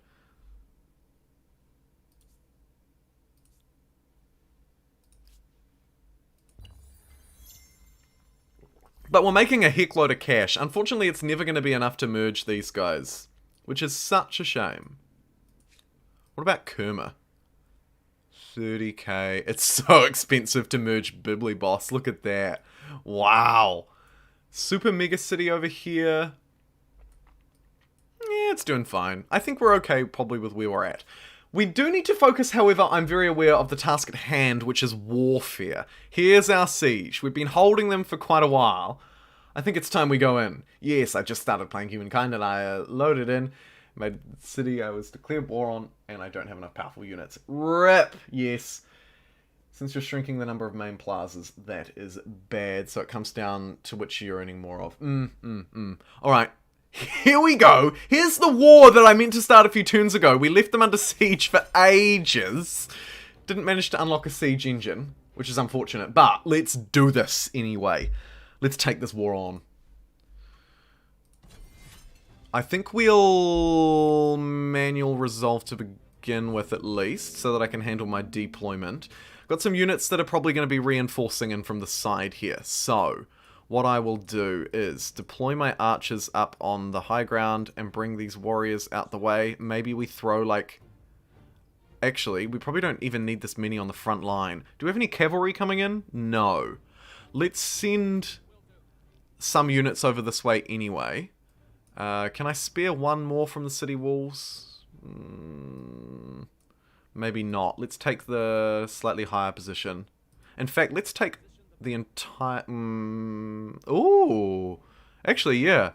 Entirely new game plan. Forget this flank entirely. Let's move in on the city, and then literally just, like, position up on this hill, because this is an incredulously defendable position. So let's just defend there. That looks great. I think this is perfect. Oh my goodness, you've got 2 units. Reinforce some of these guys and just fan them out across the battlefield. Why not? Maybe we go in here too? Let's do it. Fire upon the enemy with a couple of archers who, unfortunately, it's out of my line of sight. How sad is that? Get in those city walls. We're just gonna march straight in. Oh, there's another one there. Okay. It's brutal. It's absolutely brutal in every way. Like, what a disaster for these guys. Look at this sheer power as we just envelop them whole, really. My archers are barely even getting a look in. This guy did not need to worry about defending up here, but we'll leave him there regardless. And let's get ourselves inside. No, let's just defend. My mistake. What a turn. We just wiped out about 60% of their military power, I want to say. At least 60%. Or maybe at least 50%. And we've got one more unit here who's done nothing. Just defend. You do you. Okay, units waiting on my orders. It's just this one. Defend. Defend. Nice.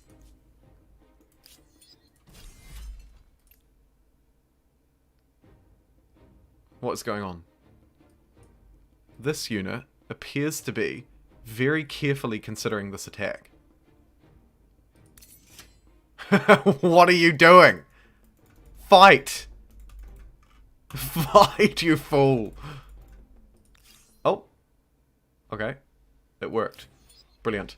Now they're taking their turn. I nearly thought we got stuck with a glitch then, but we seem to have made it through in one piece.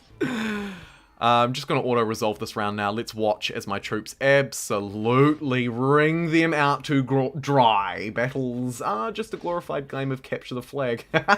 You're not wrong. Thanks for subscribing, Harry and Tycho. Welcome to the team. Okay, that was absolutely brutal. Look at what a competing empire has Look at what accomplished. a competing empire has accomplished. A gasp of wonder. A cry of And perhaps astonishment and a pang of jealousy. Maybe. Okay, that was brutal. A new wonder can be claimed. is indeed a stunning Sure. Give me that Eiffel Tower. Wait, no. It's hard to choose. I want money. Give me that Statue of Libertad. And let's place the old De Libertad over, I guess, in Bibliboss, right? Bibliboss can have it. Sure. Sure thing, Bibliboss.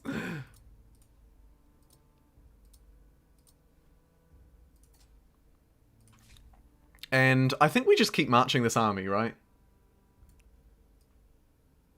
What's the most underwhelming Civ right now? Do you mean culture or do you mean like Civ game? Saber. Two very different questions. I don't know what the most underwhelming culture in this game would be. I would wager it's probably a militaristic one. I think that's a fairly underwhelming category as a whole. With, of course, the exception of the Hunnic Horde. Hunnic Horde, if you're listening. The Huns, very different. Very different. They are powerful. But some of the early cultures... Yeah, no, you're all good, Saber, I get you. Some of the early cultures, the earlier militaristic ones, I think, like, why would you just not choose the Harappans?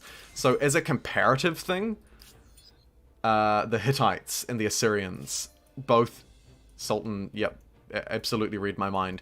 Those guys feel pretty underwhelming. Pretty dang underwhelming, actually. Let's trust the insta-resolve. Great success. New era star unlocked. Fantastic. Well, well. Is that everybody? Another empire has certainly left a mark on the world. Wait, is that everyone? This cultural wonder. I think that's... I think that's everyone! What the heck? Yeah, we are close to victory. Let's force our war demands. We can actually not quite force everything, but we'll force these main ones. Brilliant.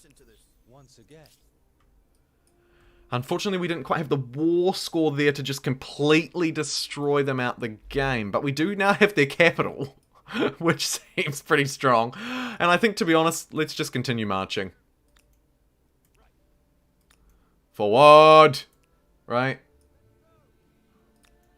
I haven't played Rome yet, Black Flame. I haven't played Rome. Really excited to. Might have to do like a militaristic culture theme only stream next time. Actually, if you have any suggestions, I'd love to hear them in the chat. If you've got any fun themed suggestions that you've like played or seen. Let's give our crossbows guns. That seems like a good move. Let's also make sure that we have adequate crises management here. We refused their treaty. +2 per turn. I'm going to need more than that. Okay, well, we only need 20. We should be able to build that up fairly easily. Particularly if we can get in some other political conflict with them. Like, if we go... wonder if we could, like, sort of debate them into something. Nah. Let's not. Let's just hold there. We're a militaristic culture, so we do gain war support, which I guess is one of the benefits of having a militaristic culture, maybe, that we don't think about as often when we're thinking about what cultures are the best and... Or, sorry, which cultures are the best and which cultures are the worst? Maybe? I don't know.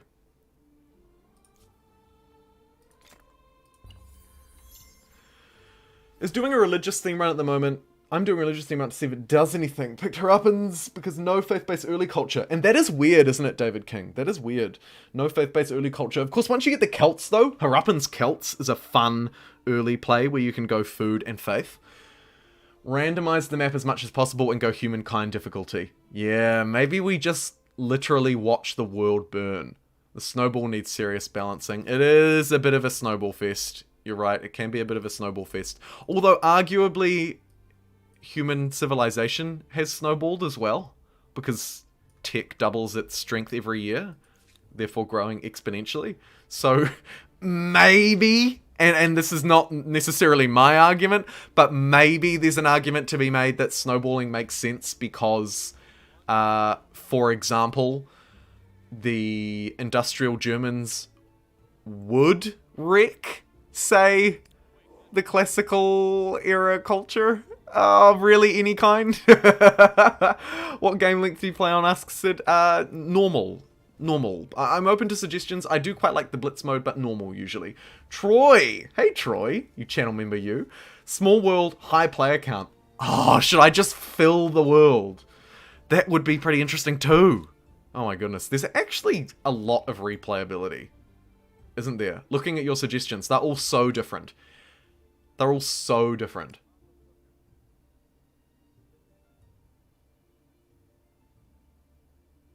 Makes sense. Has to give way to fun. I don't think it does. I mean, it's a historical strategy game, but obviously it doesn't make perfect sense at the minute, right? So there's an important line to draw there as well, probably, around how historically accurate do you want it to be? Because you're right, you don't want it to become this unfun mess. Like, that's no fun. Oh, speaking of fun, we do just get to try gold only, Black Flame. We do just get to try one last culture. I'm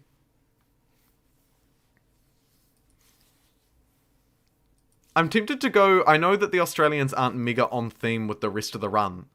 But I am tempted to try the Australians because I haven't tried them yet and I've heard they're insane. But let's just check through and see if there's anything on theme with the sort of ocean-faring naval type civs. I mean, yeah, the Swedes have their stealth corvette, but we're not going to be able to build a unique unit really at all. So let's just completely ignore that.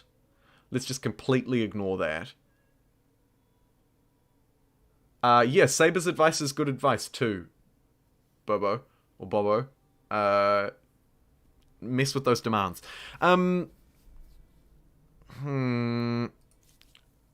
Americans is like kind of on theme. Plus any influence of resources being sold, but we don't really get anything exciting out of them. Let's pick something that we can just immediately harness. The Soviets would give us immediate combat strength, but I don't think we need that either. I'm gonna finish with the Aussies, I think. Close to home. There is no New Zealand or Maori in this game. But, what the fuck, Japan has a robot on the stool? Lol. But let's go with the Aussies. We'll get some nice industry and maybe an all-terrain vehicle, right? We haven't researched gunpowder. Exactly. Like, we don't have the technologies to support most of these things anyway. So let's just quickly become Australians at the end of this playthrough. On theme for me geographically, so I'm here for it.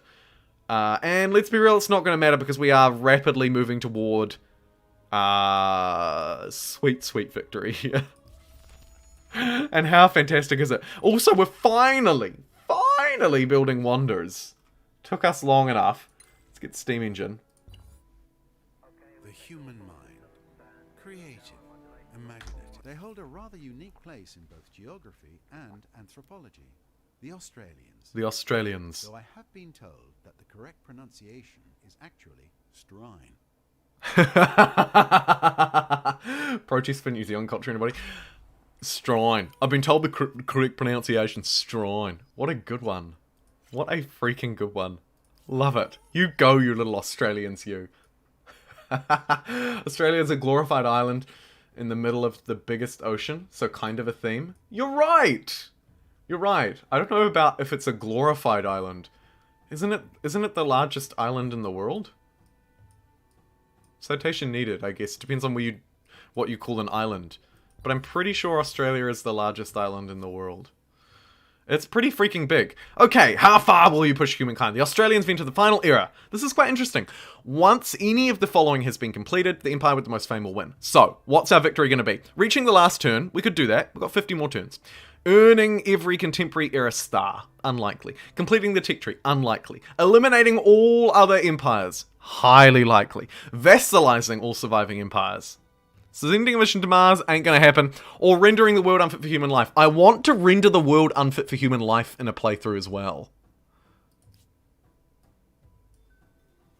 I would love to do that. So maybe we theme that going forward as well.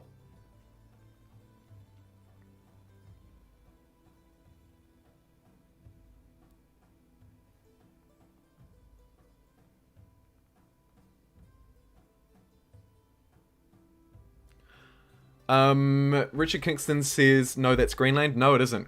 Australia is like 3 times as big as Greenland. Fun fact that no one wants to know, but map projections, i.e. the way you draw countries, is usually super inaccurate relative to actually how big those countries are. Because the world is a globe and you're dealing with like coordinates and degrees, latitude and longitude, the way that we project our maps, which basically just means draw them, is not accurate to how big things are in real life. And I'm pretty sure, someone will need to cite me because I haven't Googled it, but I'm pretty sure Australia's landmass is at least 3 times greater than Greenland's. It's just the way that it's drawn on a map, because Greenland is near the poles, it gets stretched. Basically, that's how it works. If you're near a polar region, you get stretched on most projections of maps, or at least most of the sort of standard ones, like the Merkur and so on and so forth. So, there's a fun fact for you. There's a fun fact. Greenland, Kingston, is not bigger than Australia. In fact, it's 3 times smaller, I'm pretty sure. Not that this is a flex thing about who's bigger than who. I'm just saying. Australia is slightly smaller than the mainland US. Ah, there's a fun comparison. Australia is a continent, not an island. Australia is a country and an island. Australasia or Oceania is the more commonly used words for the continent if you live there. I think Americans often just say Australia as the continent. And that's technically correct. Like, there's nothing wrong with that. But generally, the continent is Australasia, because of course it's not just the country of Australia that makes up Australasia. There's lots of Pacific nations. New Zealand as well, obviously. Some little bias. Oh, here we go. We've got the stats in the chat. Australia is 3.6 times bigger than Greenland.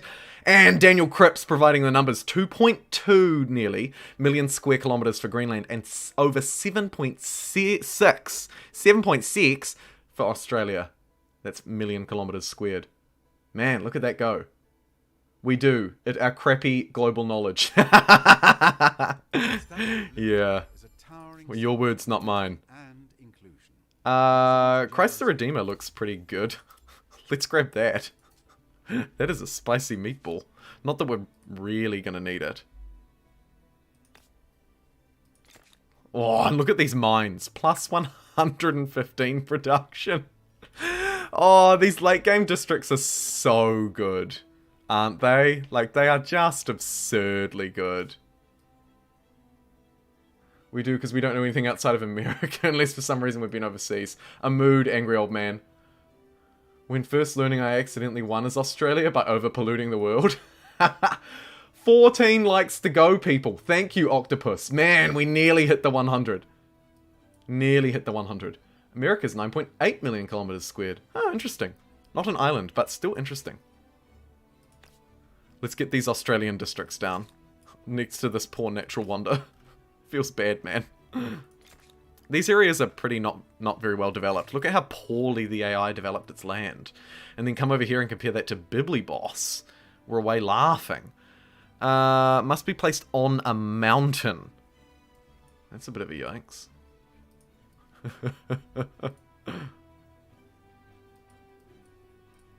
Because I turned them down as well. Ah, here we go. The new world can get on it. Where? Here. Beautiful. And let's just spam through the lot of these people and herd them in there as we really romp toward victory. And I think it's going to be global domination. How's our war? Ooh. Oh, wow. W177 Reaper with a yellow super chat. Holy moly, thank you, my man. W177 Reaper with the $10 super chat. Thanks for all the entertainment the last couple of days, Jumbo. I'm really glad I've discovered your channel. Keep it up. Cheers. Thank you. Thank you so much. That's so cool. What a wicked way to end or start to end the stream. I really appreciate that. Thank you so much. Oh, that's so cool and so generous.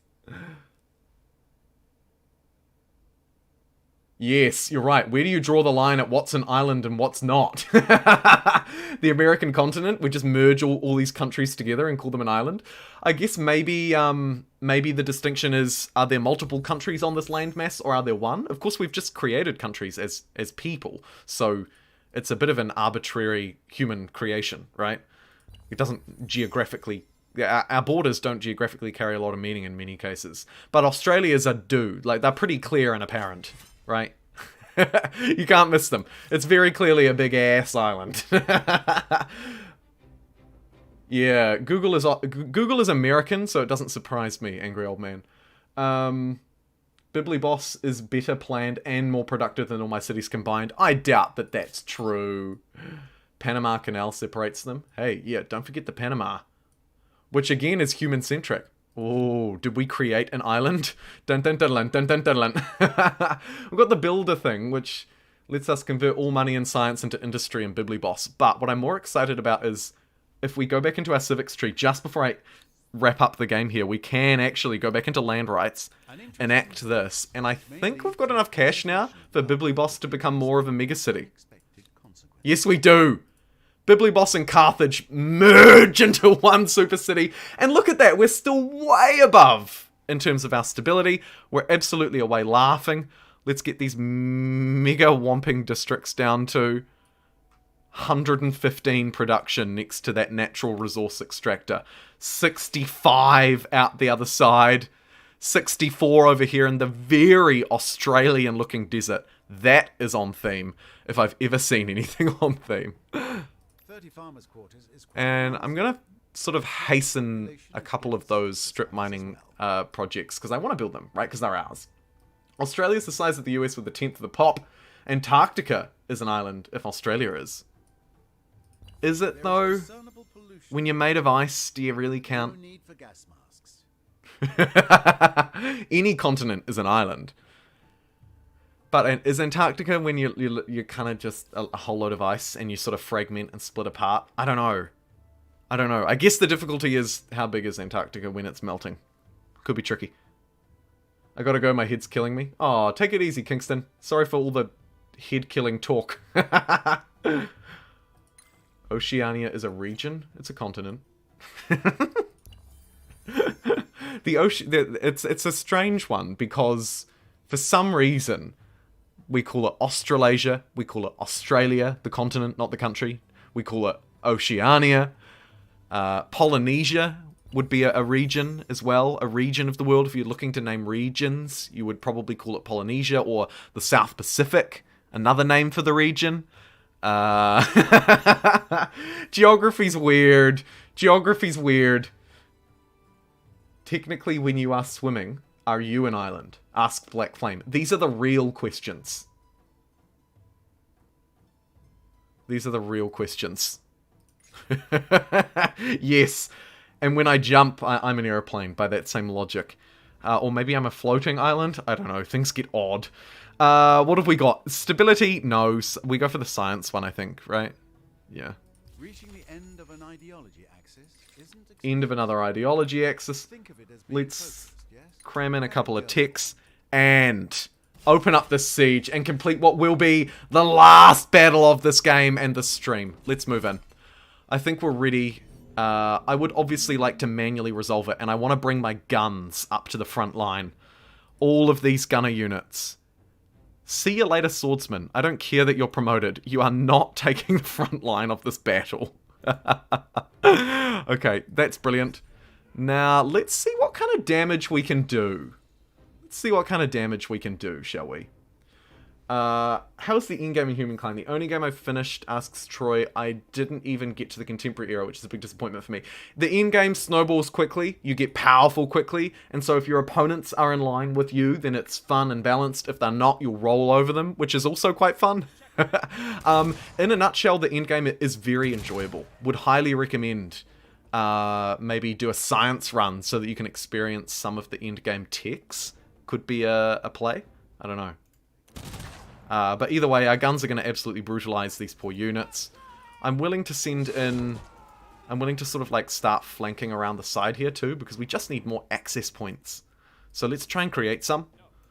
I mean, there's need and then there's need, I acknowledge. I'll probably just end that round. Because look at our beautiful gunmans. Can you imagine those swordsmen in the building? Yeah. Oh, these poor guys. Look at this. Look at this. I mean, it's just brutal.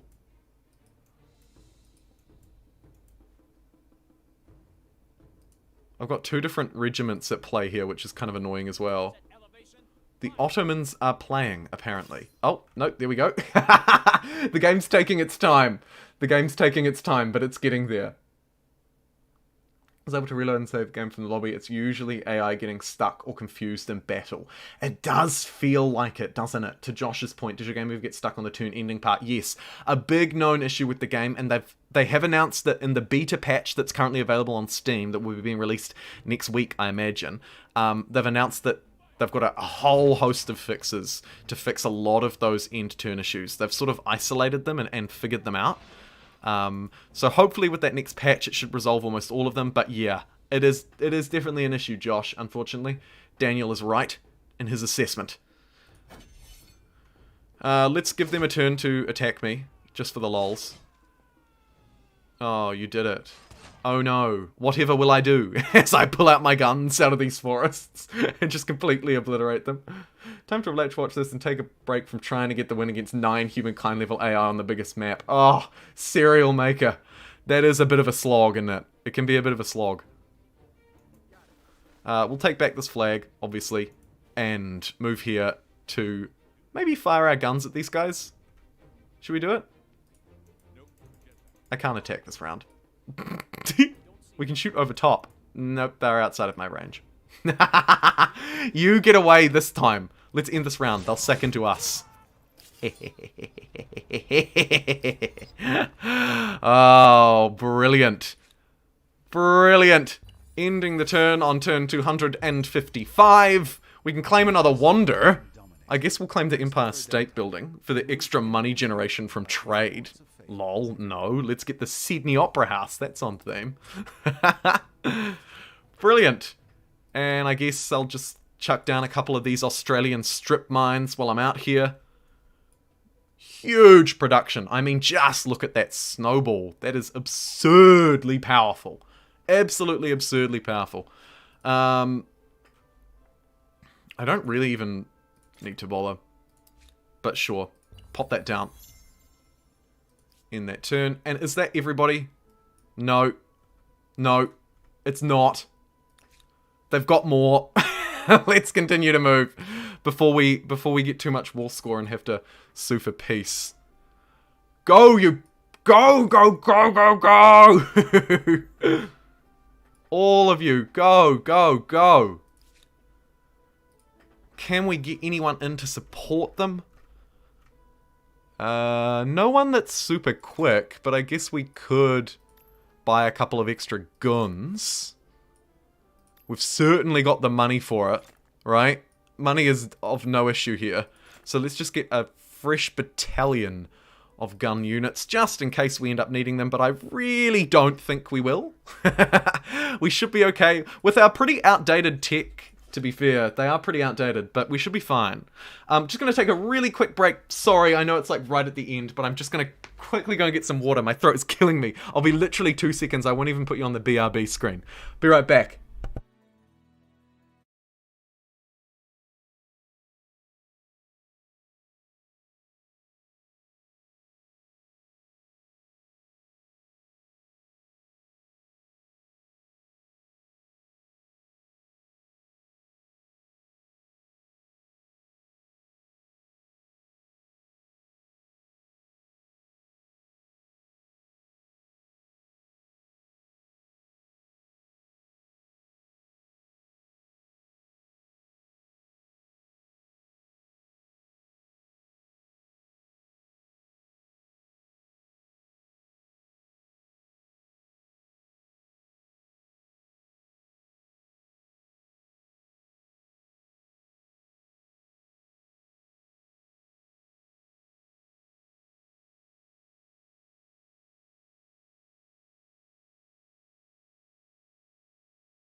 Hoi, hoi, hoi, hoi, hoi, hoi, hoi.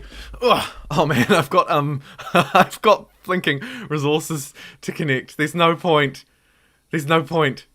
Let's see if we can just force Bibliboss to pump out the the Sydney Opera House, which we should put down here because this is just a beautiful harbour. And then we'll just throw literally everyone on it. See if we can get it while we wipe the last of our enemies off the face of the earth as well. 10 turns. Not terrible. Let's do our Land Raiser Industrialist ability. You can see it's taking effect on Bibliboss now. It's forcing everyone into industry, which is forcing us to hemorrhage a lot of food, and we are producing thousands of it. It's forcing us to hemorrhage a lot of food. It's also tanked its stability in an insane way. Look at this poor mega Bibliboss. Holy moly. That is so funny. Oh my goodness. It is just hemorrhaging support. But it kind of doesn't matter.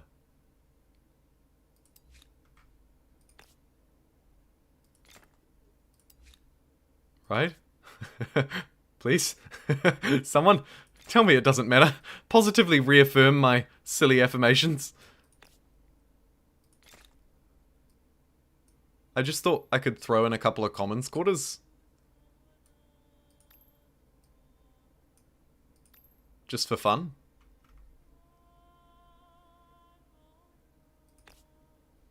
There's one that gives plus 25. I'll throw that in too. Look at this. I can just pour money at it. Once it loses some pops, it'll be fine too. I don't think we mind. We'll just ignore it for now. And march upon this capital. What did I miss in the chat? Bye guys, gotta go. See you, Blake Flame. Does the pollution mechanic only start in the contemporary era? Yeah, industrial, mainly, Oliver. It starts in the industrial era, for the most part. That's what we call an oof. It's a big oof. The units can't fire when you move, but the conquistadors can. Thank you, Saber. I didn't know that. Thank you very much. Throw in some research quarters so your guys don't have to carry swords. I don't think it actually matters that they're carrying swords, because this is the last territory on the map. Like, so long as my swords can take this before the capital flips its head, which it is just really quite seriously thinking about doing. Oh, I know. Hey, here's a better idea. Let's get the additional stability from researchers, right? Which we have none. Okay, scrap that. Aqueduct. Easy stability. Right, pump that out. Yeah, brilliant. What'll actually happen here is this will actually stabilize really quickly after this turn. I guarantee you. It will stabilize. It will at least stabilize before it completely plummets to nothing. So it's not as bad as it might look, basically. So I probably don't, in that case, need to really build many of these, do I? Let's just queue up some scientific stuff. Probably don't need those. Or really those anymore. Or that. Let's also not build that.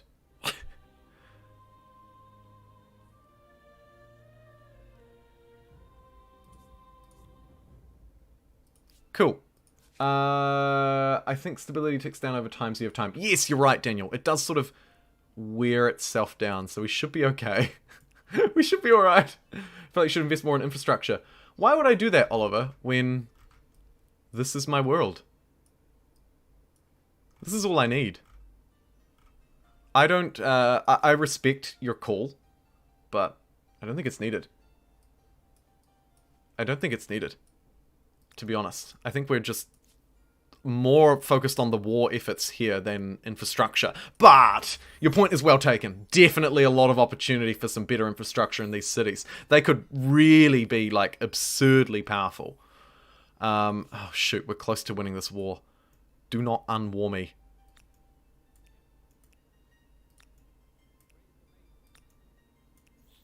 Go, go, go, go, go.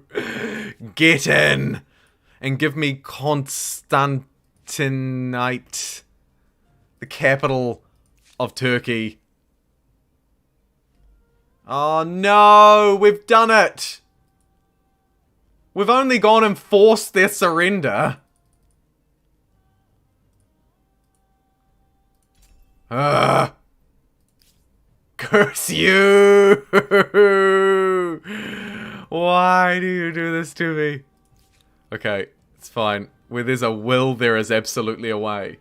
Global nuclear strike endgame. Leave them alive just to eradicate them. You don't have to agree to the peace. You do, actually. That is also a disappointing thing that would be nice for the developers to tweak, eh? It would be nice if I didn't have to agree to peace. Because now I just have to, like, wait a couple of turns before I can declare war again. Which feels odd.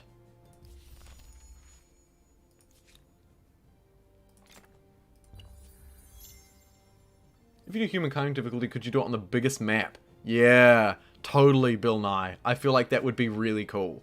I also like the suggestion while I was away about watching the world burn and doing a watch the world burn playthrough. I think that was a fun idea. And maybe we could combine those two into one, right? It doesn't just need to be one idea. We could do lots.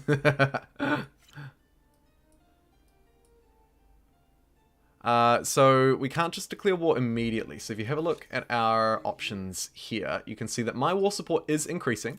And there are options that I could take, like this grievance. Oh, yes. So if we demand this grievance, we're going to demand that they pay us 3,840 money, which they won't do.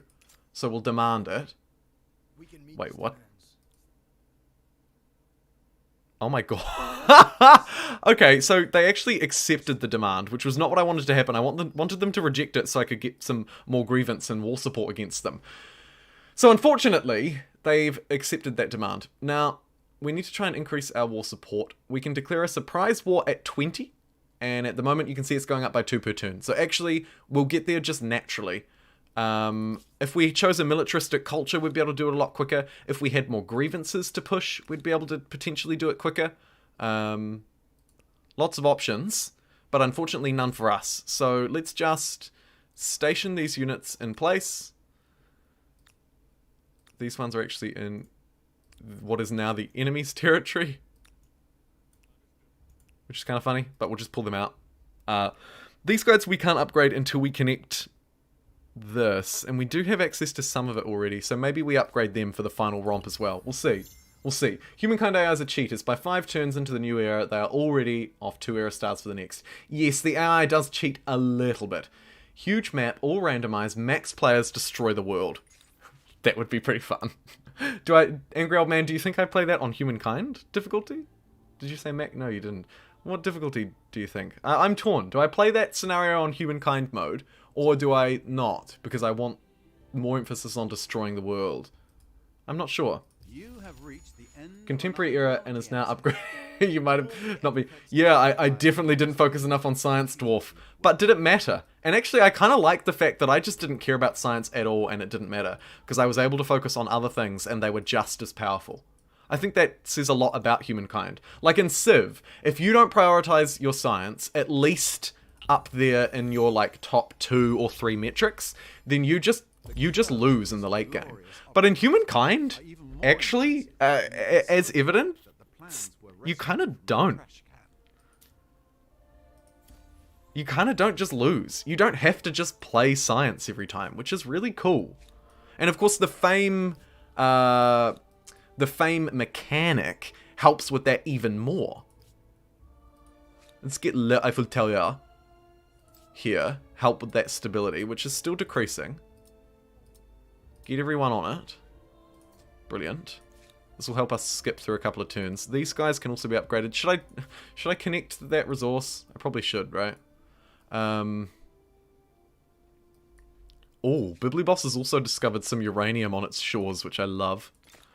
But let's connect up all the stuff, which we're well behind in connecting. Oh, sweet, sweet uranium. Tasty, sweet uranium.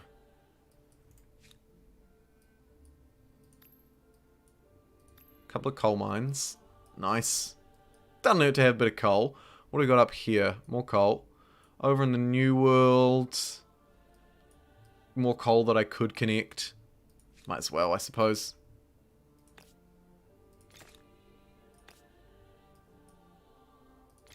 Cool. That'll probably do. It's probably enough coal for one day. Station these guys, get ready to strike! I mean, if one of the AI did as good as you in colonizing, you would get absolutely bodied by riflemen. But would they have the science to do it if they did as good as me as colonizing? Maybe not. Maybe they wouldn't have prioritized money as much and they wouldn't have been able to bankroll an army to colonize with, right? There was a trade-off that was made, and it was a trade-off against science. And it didn't matter in this case. But it may in others. It's Tour de Eiffel. Did I nail that? Oh, 96 likes. Thank you so much. Good point. Saw you're streaming and just popping in to say hi, sadly can't stay. Hey, hi Game Kick. Nice to see you again 2 days in a row. Thanks for popping in to say hello. I appreciate it. I appreciate it a great deal, actually. And of course, there will be the VOD available afterwards if you'd like to catch up. But no pressure. No pressure. I must say, I wasn't a big 4X fan, but this game's got me hooked. I need to play Civ next. I love the easy barrier to entry with this game. Yeah, Troy, this is a good game.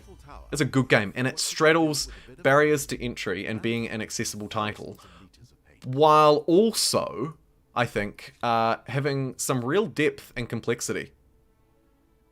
Some real depth and complexity.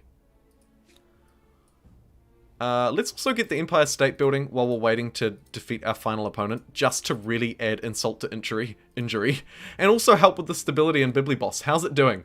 It's still losing 5% per turn. Yep. We're down, what are we down? We're down 940. We're definitely not producing 940, but we're close-ish. You can see we're getting sort of around 800 from base infrastructure and then some other things from our civics. So we're actually really close. Look at these elephants. They've sat here all game. You might as well go and station yourself in Bibliboss. Right? Be a garrison at least. What have we got here? Extra science, no money, extra industry, or just a whole load of science, but they begin protesting. Probably a bad idea.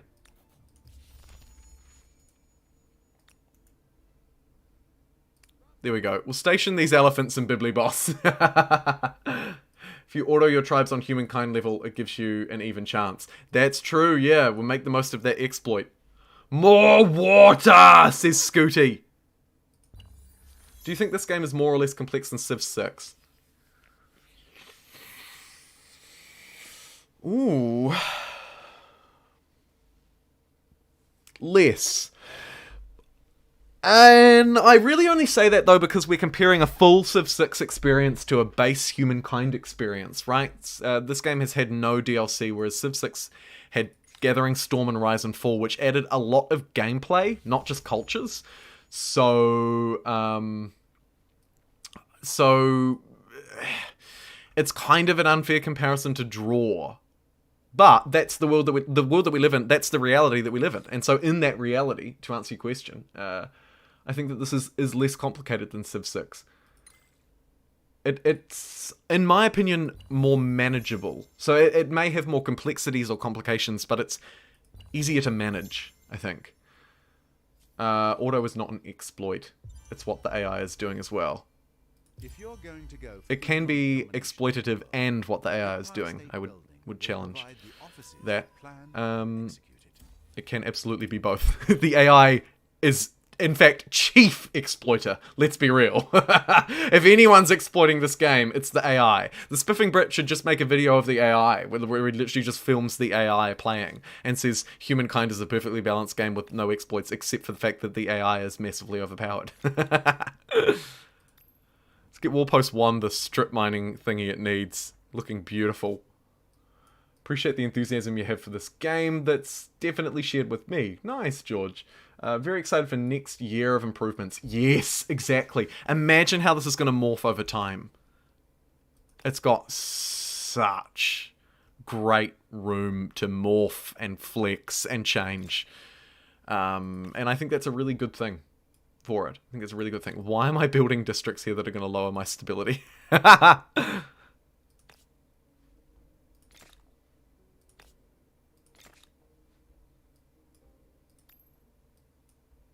Just keep pounding out these stability districts. That's kind of funny if it wasn't tragic. Get the +5 stability on the garrison as well? Sure. It's fine, we've got heaps of time. How are we doing, speaking of? War support, we must be nearly there. Yes! We just made it this turn! Here we go! I miss Sean Bean. Oh, big mood.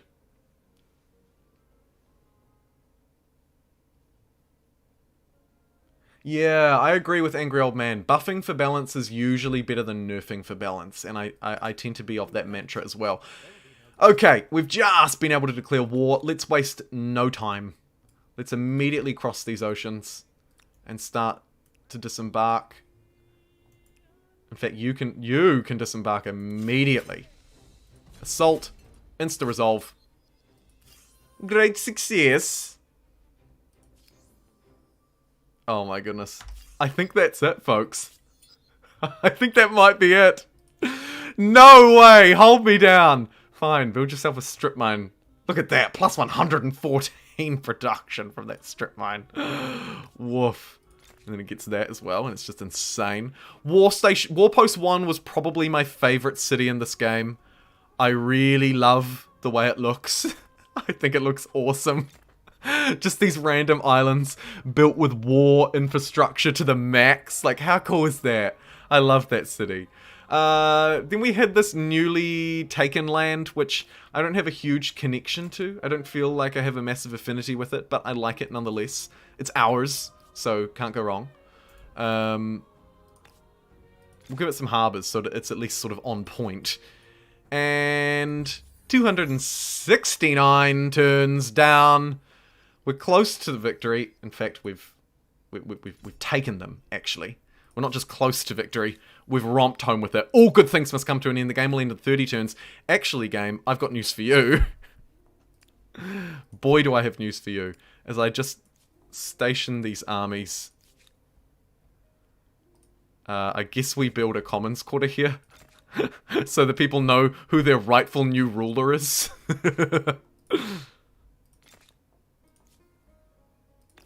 All the harbours down again, just to really be on theme and just let everybody know that this is who I was.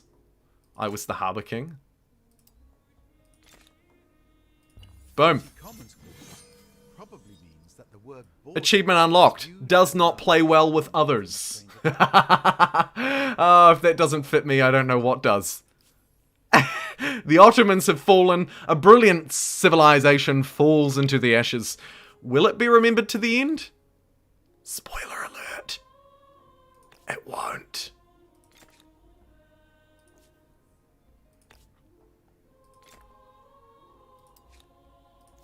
Whoops. Look at all these stupid districts. My god, the late game districts are so powerful. They are just absurd.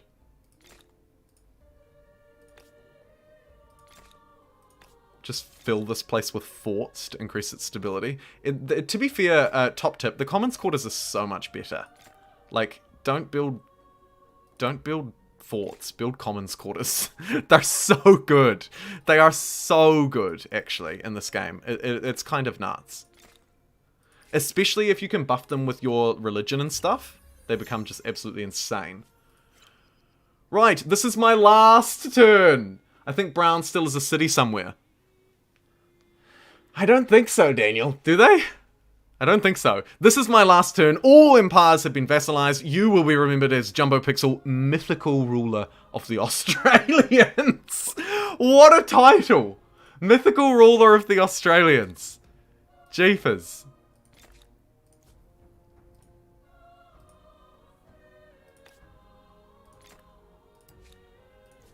That is amazing. I love that so much. Mythical ruler of the Australians. I'm going to wear that with pride. Yes, I am mythical ruler of the Australians. What of it? Come at me. Boom. Let's watch through this, by the way. Humankind has a really cool end game. Listen to or watch what the narrator says. Very fascinating. Very fascinating. Yeah, I think it's just a UI thing while it works through the piece and the whatnot. History will remember us not as a warrior... As a banker, sorry. A warrior, a banker, or a farmer, but rather our fame was garnered more or less everywhere, largely thanks to those things. And the wonder we built, world famous and often visited, brought us fame, respect, and probably a nice income. We're looking at the wonderful Australian harbour there, the Sydney Opera House. Apparently the narrator has nothing to say about this territory because it's just like blank land. Oh, here we go. One more testament to your perseverance. Part of your legacy was being involved in the longest war in history.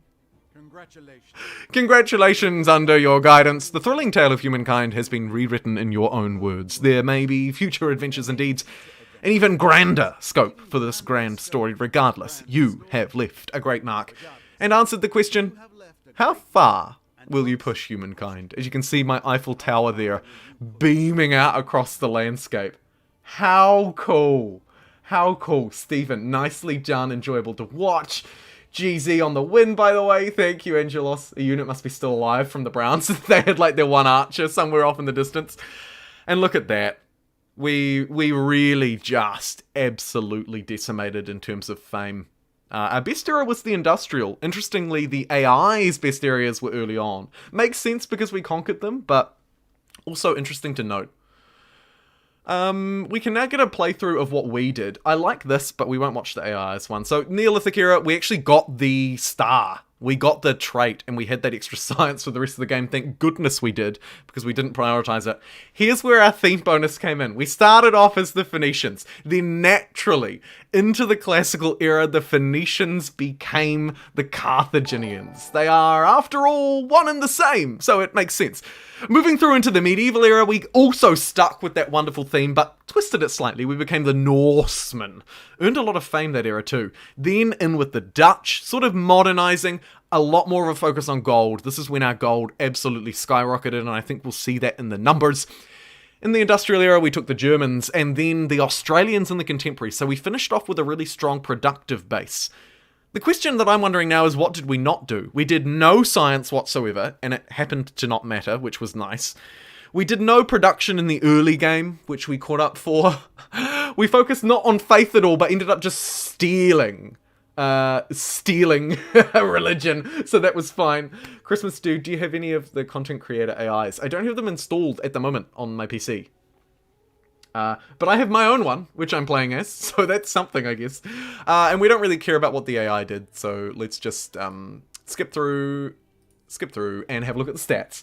And to finish off the stream, Troy, dedicated channel member, also donated a $5 super chat and says, easy win.